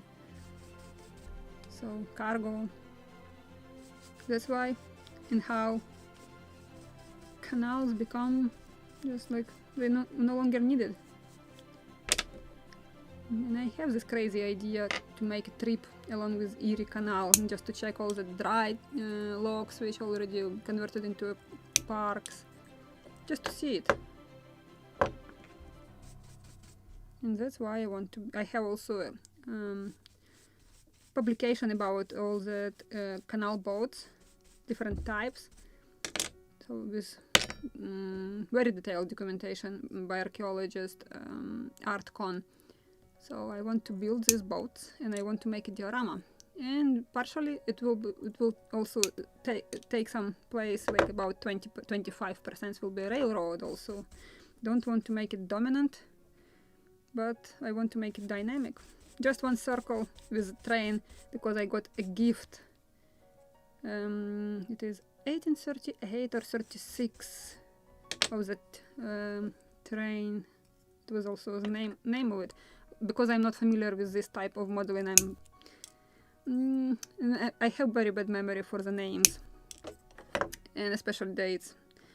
Unlike Krum, he can remember everything from the top of his head, and that's why I like when he's talking, I'm asking some simple questions and I can get a lecture for 40 minutes, like, right. Even for the question yes, no, I'm getting a lecture for 40 minutes. It's probably a professional stuff already.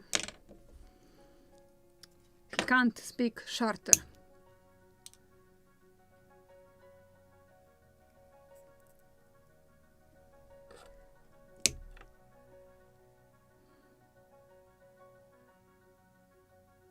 Oh, I don't have to purchase materials and tools in Poland. They are available in Ukraine. Everything is available in Ukraine, just the question of price sometimes. That is the thing. From the beginning of the war, we got prices, for example, for food in Ukraine, same as here in the United States. I was shocked last year, and just to compare, only eggs are more expensive in the United States, and cheese and milk products are more expensive in Ukraine than in the United States. But to explain you why it is such huge difference, because my mom's pension, for example, $120 a month. So how she can survive with such prices? And same is happened with electricity, is obviously because Russians are destroying our power plants. Hot water, heating during the winter, everything jumped into a price 10 times from the beginning of the war. Yeah, because she is a pensioner, she is getting some discounts from the government, like for heating. Not much, about 25-30%, but still. For example, electricity, the price for electricity not the same as in the United States, but for example, before the war it was $5, now it is $25.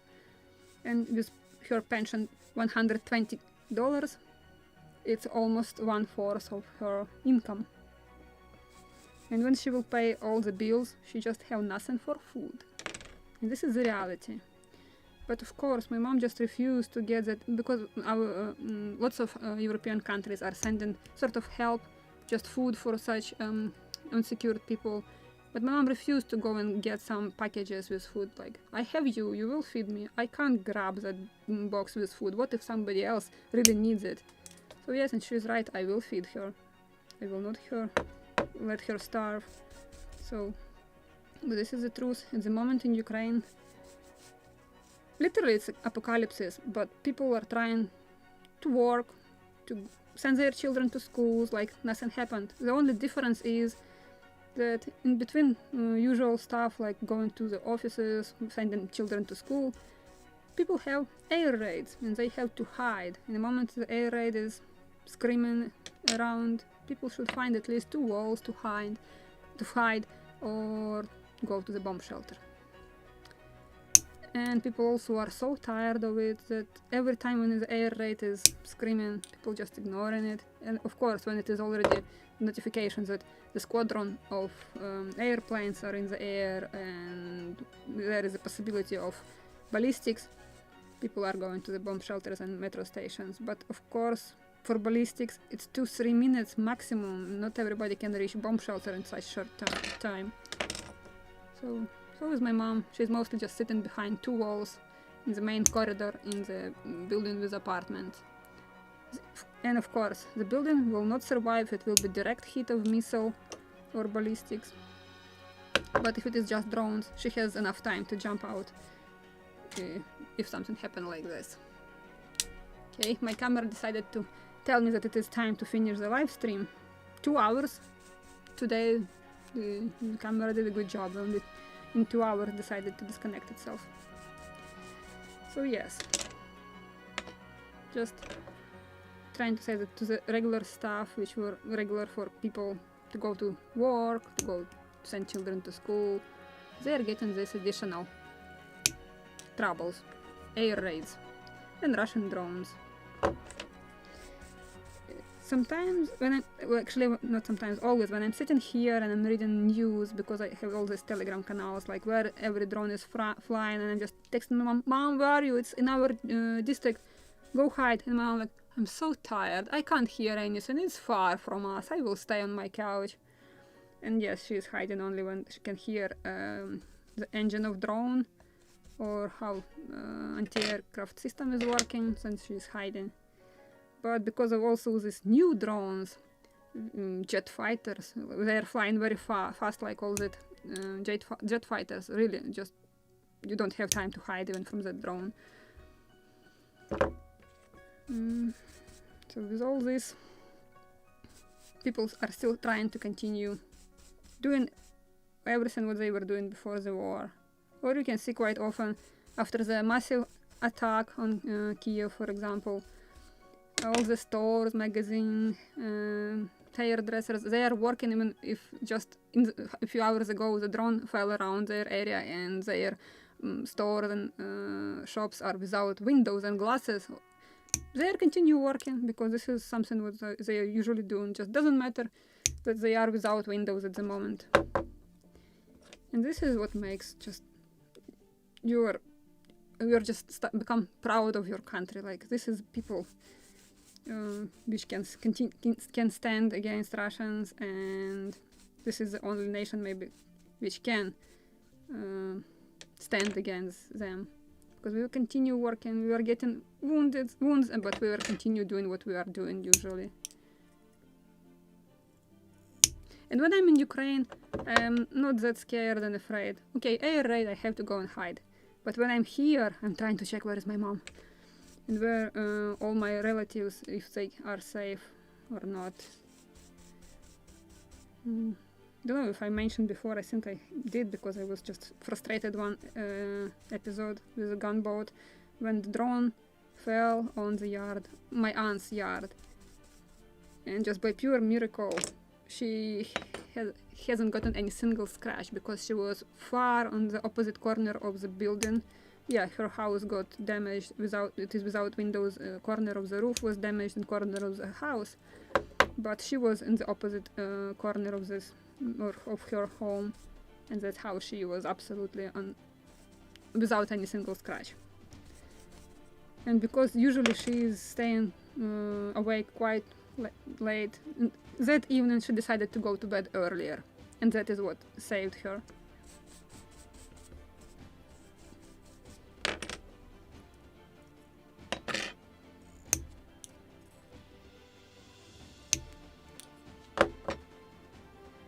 But again, pure luck that the drone fell on opposite side of the building.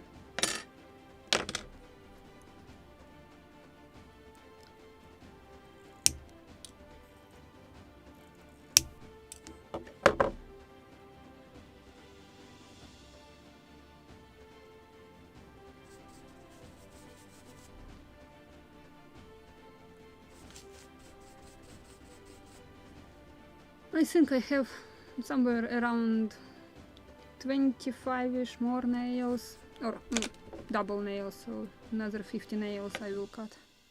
So maybe another half an hour, but I want to cut them today.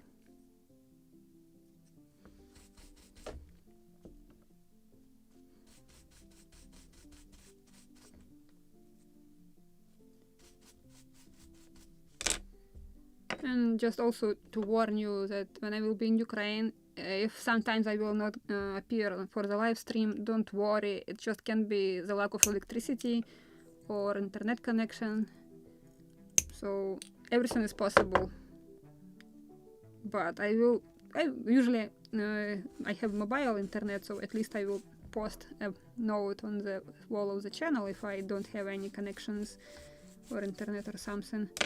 But just be prepared, if I'm not appearing on time, just I have to hide somewhere or I just don't have electricity.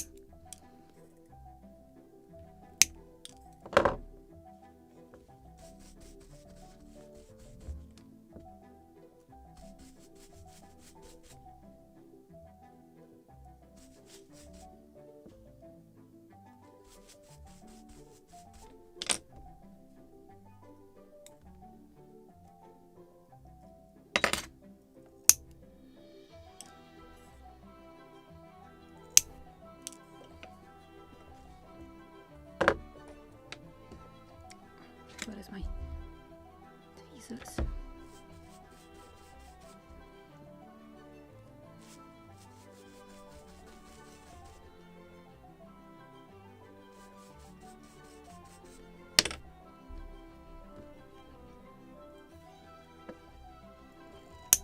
Oh yes, now I know exactly how many hours I need to cut 100 nails.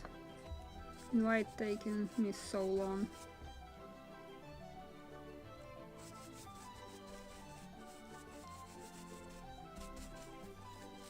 Yeah, clean every nail to cut.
Yeah, and as I said, I will stay here probably another half an hour. I just want to cut all these nails. So next episode I just will install them. I don't have to waste time in cutting them. So I just want to reach this logical point today. So I will stay here longer. And if you have to go, it's live, it's okay. So see you next weekend then, guys. But who can stay with me, I will appreciate it. I want to complete it today.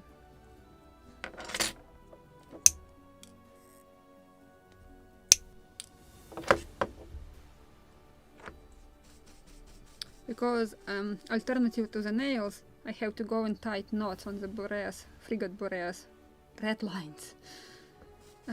Hundreds of knots. And you know what I'm talking about, when you have to make knots.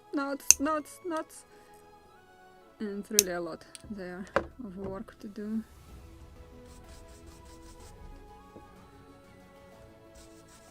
So I would stick to nails.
still I think I'm cleaning more with my fingers than with brush.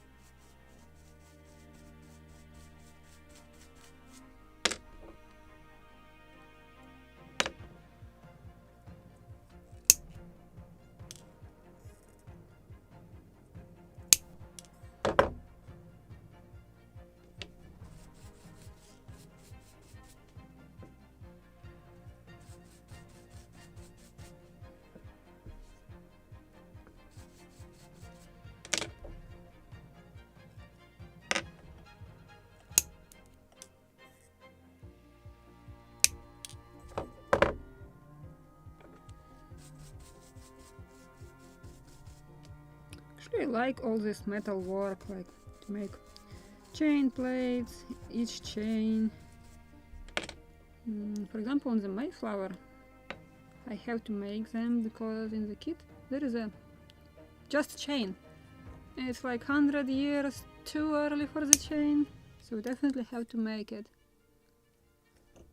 And it should be something similar what I made on the Karak.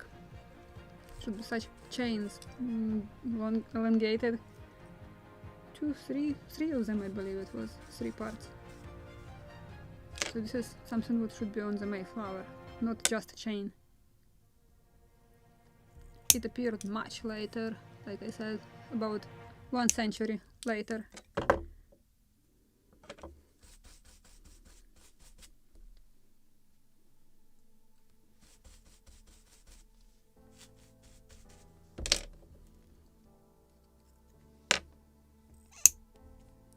And also Mayflower, this is that type of ship where you have to make sails with bonnets, not reef points, but with bonnets. This is how sailors were reducing area of the sails. And I like them more than just reefing sails. Don't know, like more noticeable detail. So I really am enjoying to make bonnets.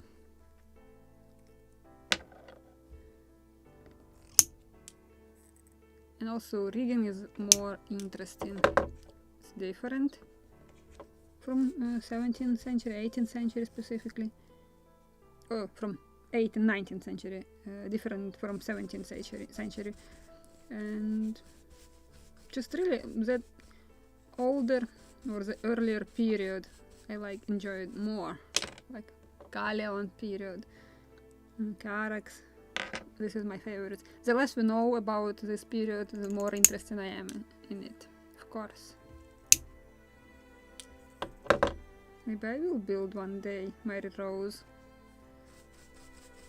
That one is properly documented and we have a lot of about her. So it can be a very, very historically accurate model out of that one.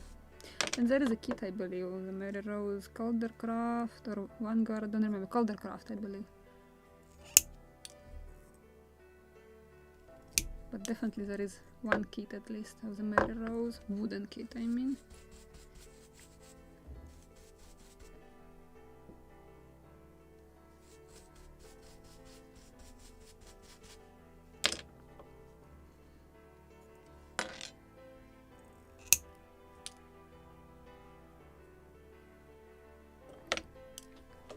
Roll it half. Which one I have to cut? This one? Yes.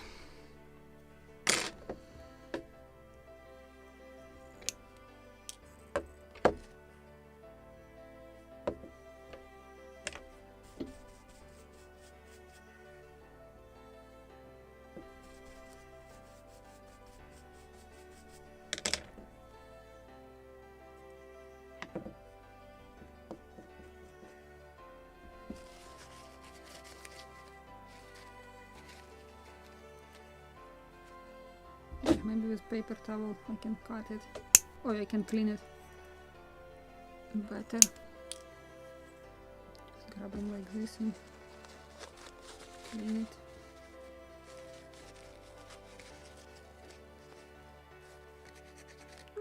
not really. But yes, this is the only thing which I hate the most after blackening such small parts and details like nails. You have to clean each nail, especially head of it.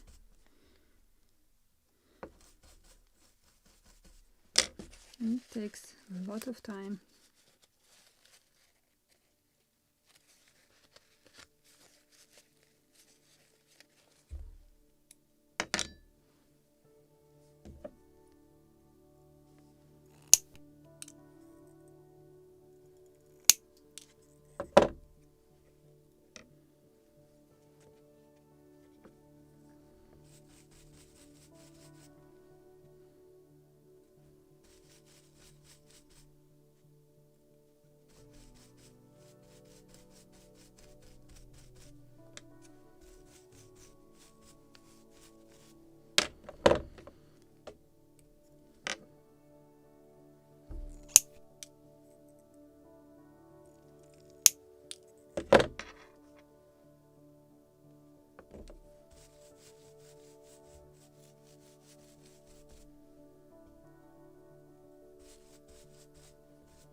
What actually? Remember I told you that the liquid after using the brass black will get lighter after, so it's already, you can see that bluish color or again instead of just completely black. If it will stay longer, just dust will be on the bottom and you will see that again blue liquid, so you can use it again. I think it's visible on the screen. So that's why I like brass black more, it is reusable. Yeah, it can maybe react longer for the second use. You have to wait a little longer, but it will blacken the brass again.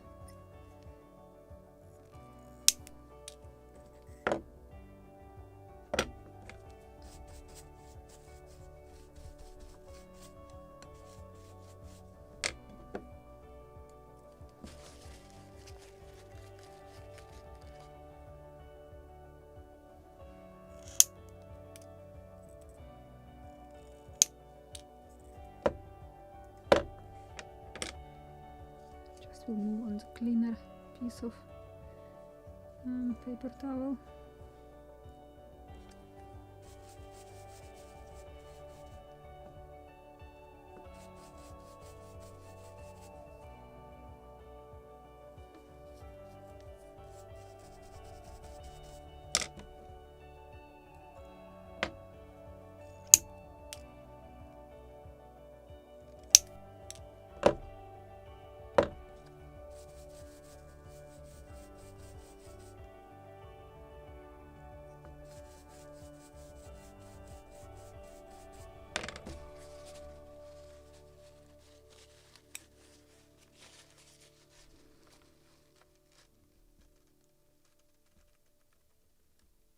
Oh, which coffee filter?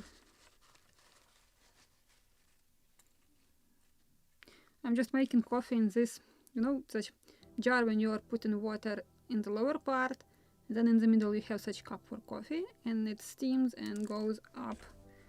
It's Italian, I believe, Bialetti manufacturer style of making coffee. So there is no any filters. But this thing can make the most delicious coffee.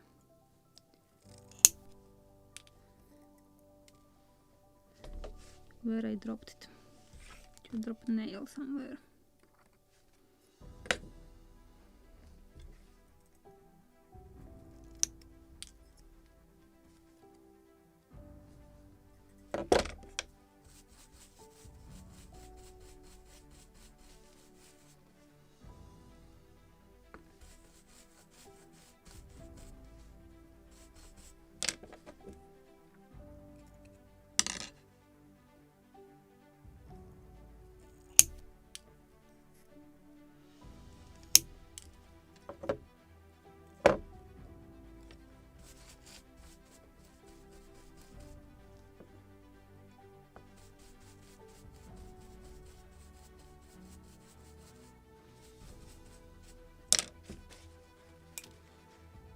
Well, jumped again. Okay, in the end when I'm trying to complete everything, to make it a little faster, everything is jumping out of my hands.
Almost there.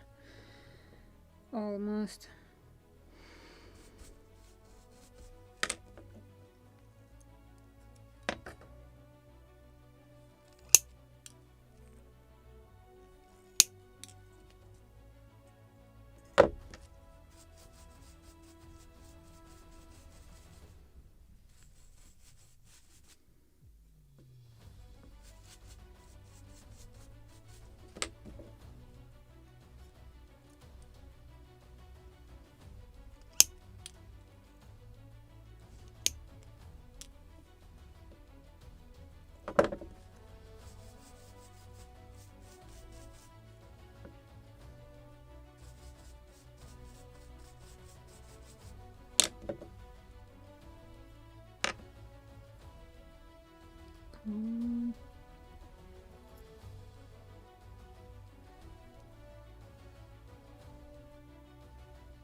There is a difference. Brass nails with huge, I can't say it's cap, just huge drop of metal. It is looking weird, not scale, and that's why I prefer to cut them. Because the nail head there is not zero, you mean probably 0.8, not 0.08. It's impossible thing. But the head of the nail is about 1.3 millimeters in diameter. It's too big, like 3 times bigger scale than we need. 2 times bigger scale. Yeah, 2 times bigger in 1 to 24. So that's why that nails are not an option.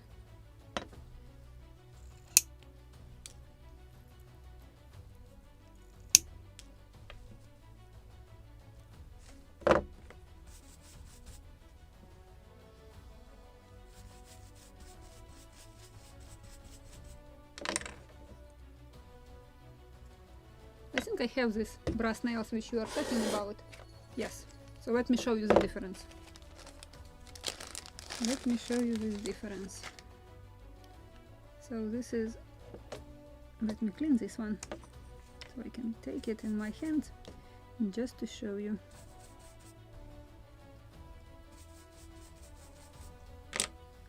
And actually it is much thicker. It's 0.95 diameter, but the head of it 0.76. Let me check on 0.8. So yeah, it is much bigger diameter of the head. And let me show you both heads together. Let me position them right, and I can do this. Come on, focus, focus, focus, focus, focus. You see the difference, how big the head on this brass one and our nail. Yeah, and I have awfully dirty hands at the moment. So this is the difference. And in scale, it really does matter.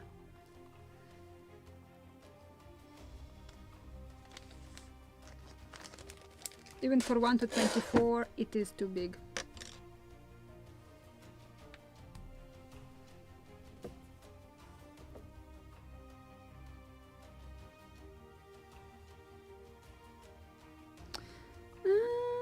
Okay, I made about, on the surf, lower part under the whales, it was about 3,500 nails. So I made a full jar. I had such small jars, and it took me months probably. I just couldn't sit non-stop and cutting them, so I was like, took a bunch of nails, cut them. Next day another bunch of nails, and maybe I was cutting them about months. You're right, because it is a way of getting crazy.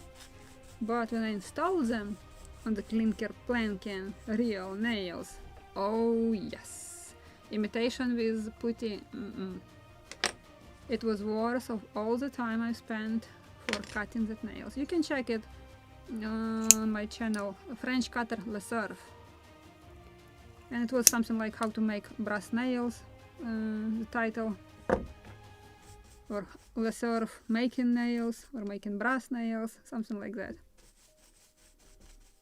Of course, I have shown there just a few seconds how to cut, how to clean, and that's it. But behind the scene, I make 3,500 nails.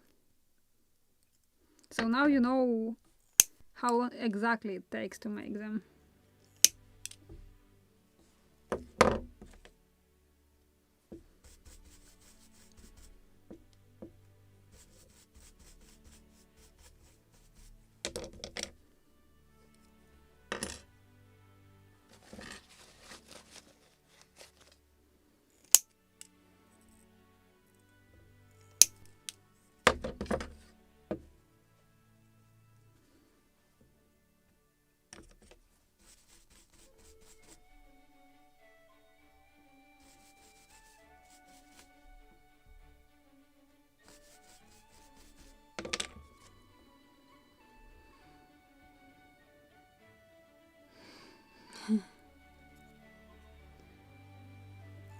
Yeah, definitely have to enjoy it. I can see the nail which I haven't cut properly.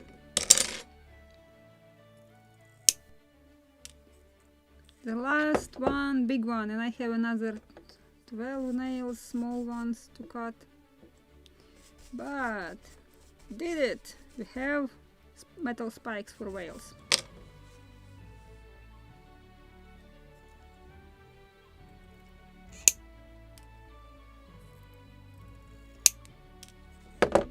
Yay! So can you imagine, it is about 100 in this small jar. We put it here, and we have a few more here. I will put them in this jar.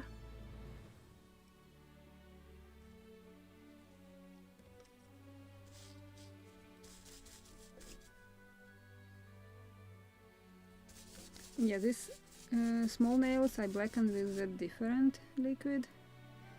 And the nails, just visually, let me clean all of them, I will show you. It is darker black, I can say, color. Somehow these nails are much longer, so okay.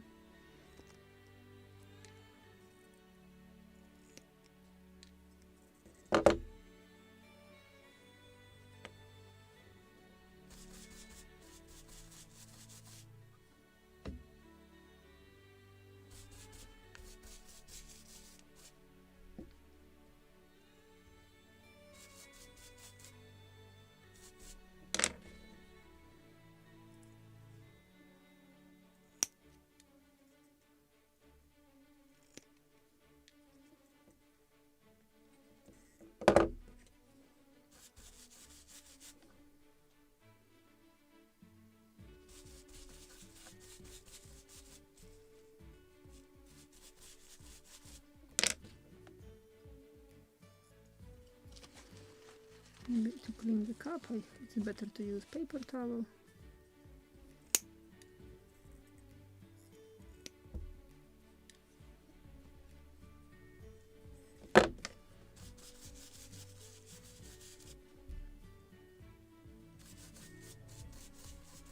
And of course, the bigger diameter, the easier to make them, easier to insert them, they are not bending. But I will show you my super tool how to insert them without bending, especially thin ones. Again, it's nothing super inventive. It's just scrap of plexiglass with holes drilled of proper diameter. So essentially imitation of nail pusher. Just for small nails you have to make very small diameters to push it straight, or it will bend if it will be much bigger diameter of the pusher.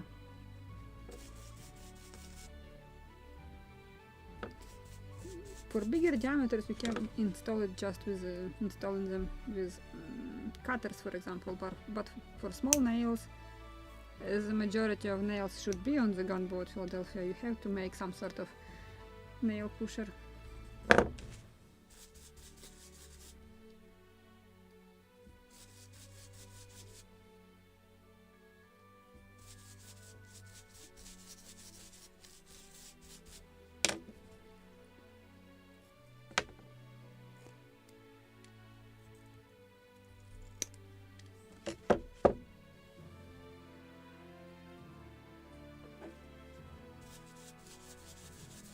But both liquids, after a chemical reaction, you have to clean this dust.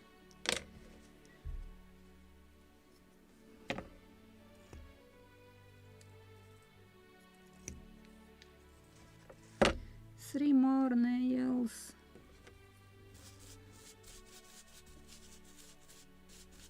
And this will be it.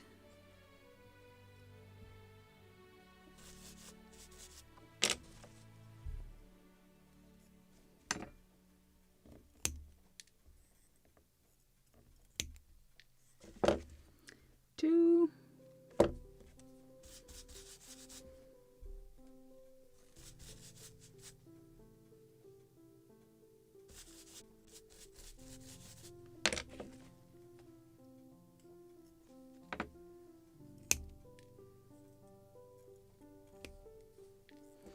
And the last one. Yay! I don't want to count how many nails I made today, about 100 plus minus 10. And it took me 2.5 hours.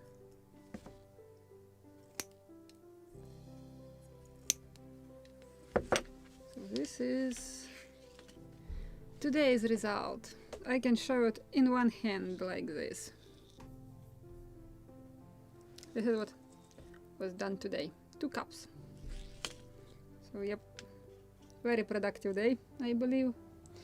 So with this, finally, this is it for today. I will go and wash my hands, because this is, you can see how dust stick to my hands, and I think I cleaned more with my fingers than with paper towels, although they are quite black.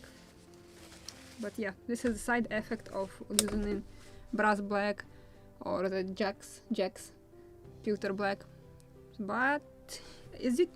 I don't know if it is really visible. Just visually, this one makes it darker black or juicier black, and this one more grayish, silverish black. So, like this. Like this. And I like brass black because it is reusable. But pewter black sometimes, something with brass black can't blacken, this one can. So it's good to have both. Brass black is cheaper. And with this, I think this is it for today. See you next weekend, and I hope we will insert all the nails, all the spikes, and we will shape stem and stern post. And finally we can install the cap rail. And if I will work fast enough, maybe I will complete everything on the deck, also like knees, benches, before going to Ukraine. So just to complete entirely hull, so I can make, for example, first episode just a regular video with building hull of the gunboat Philadelphia. And it is almost 40 episodes already to make one episode.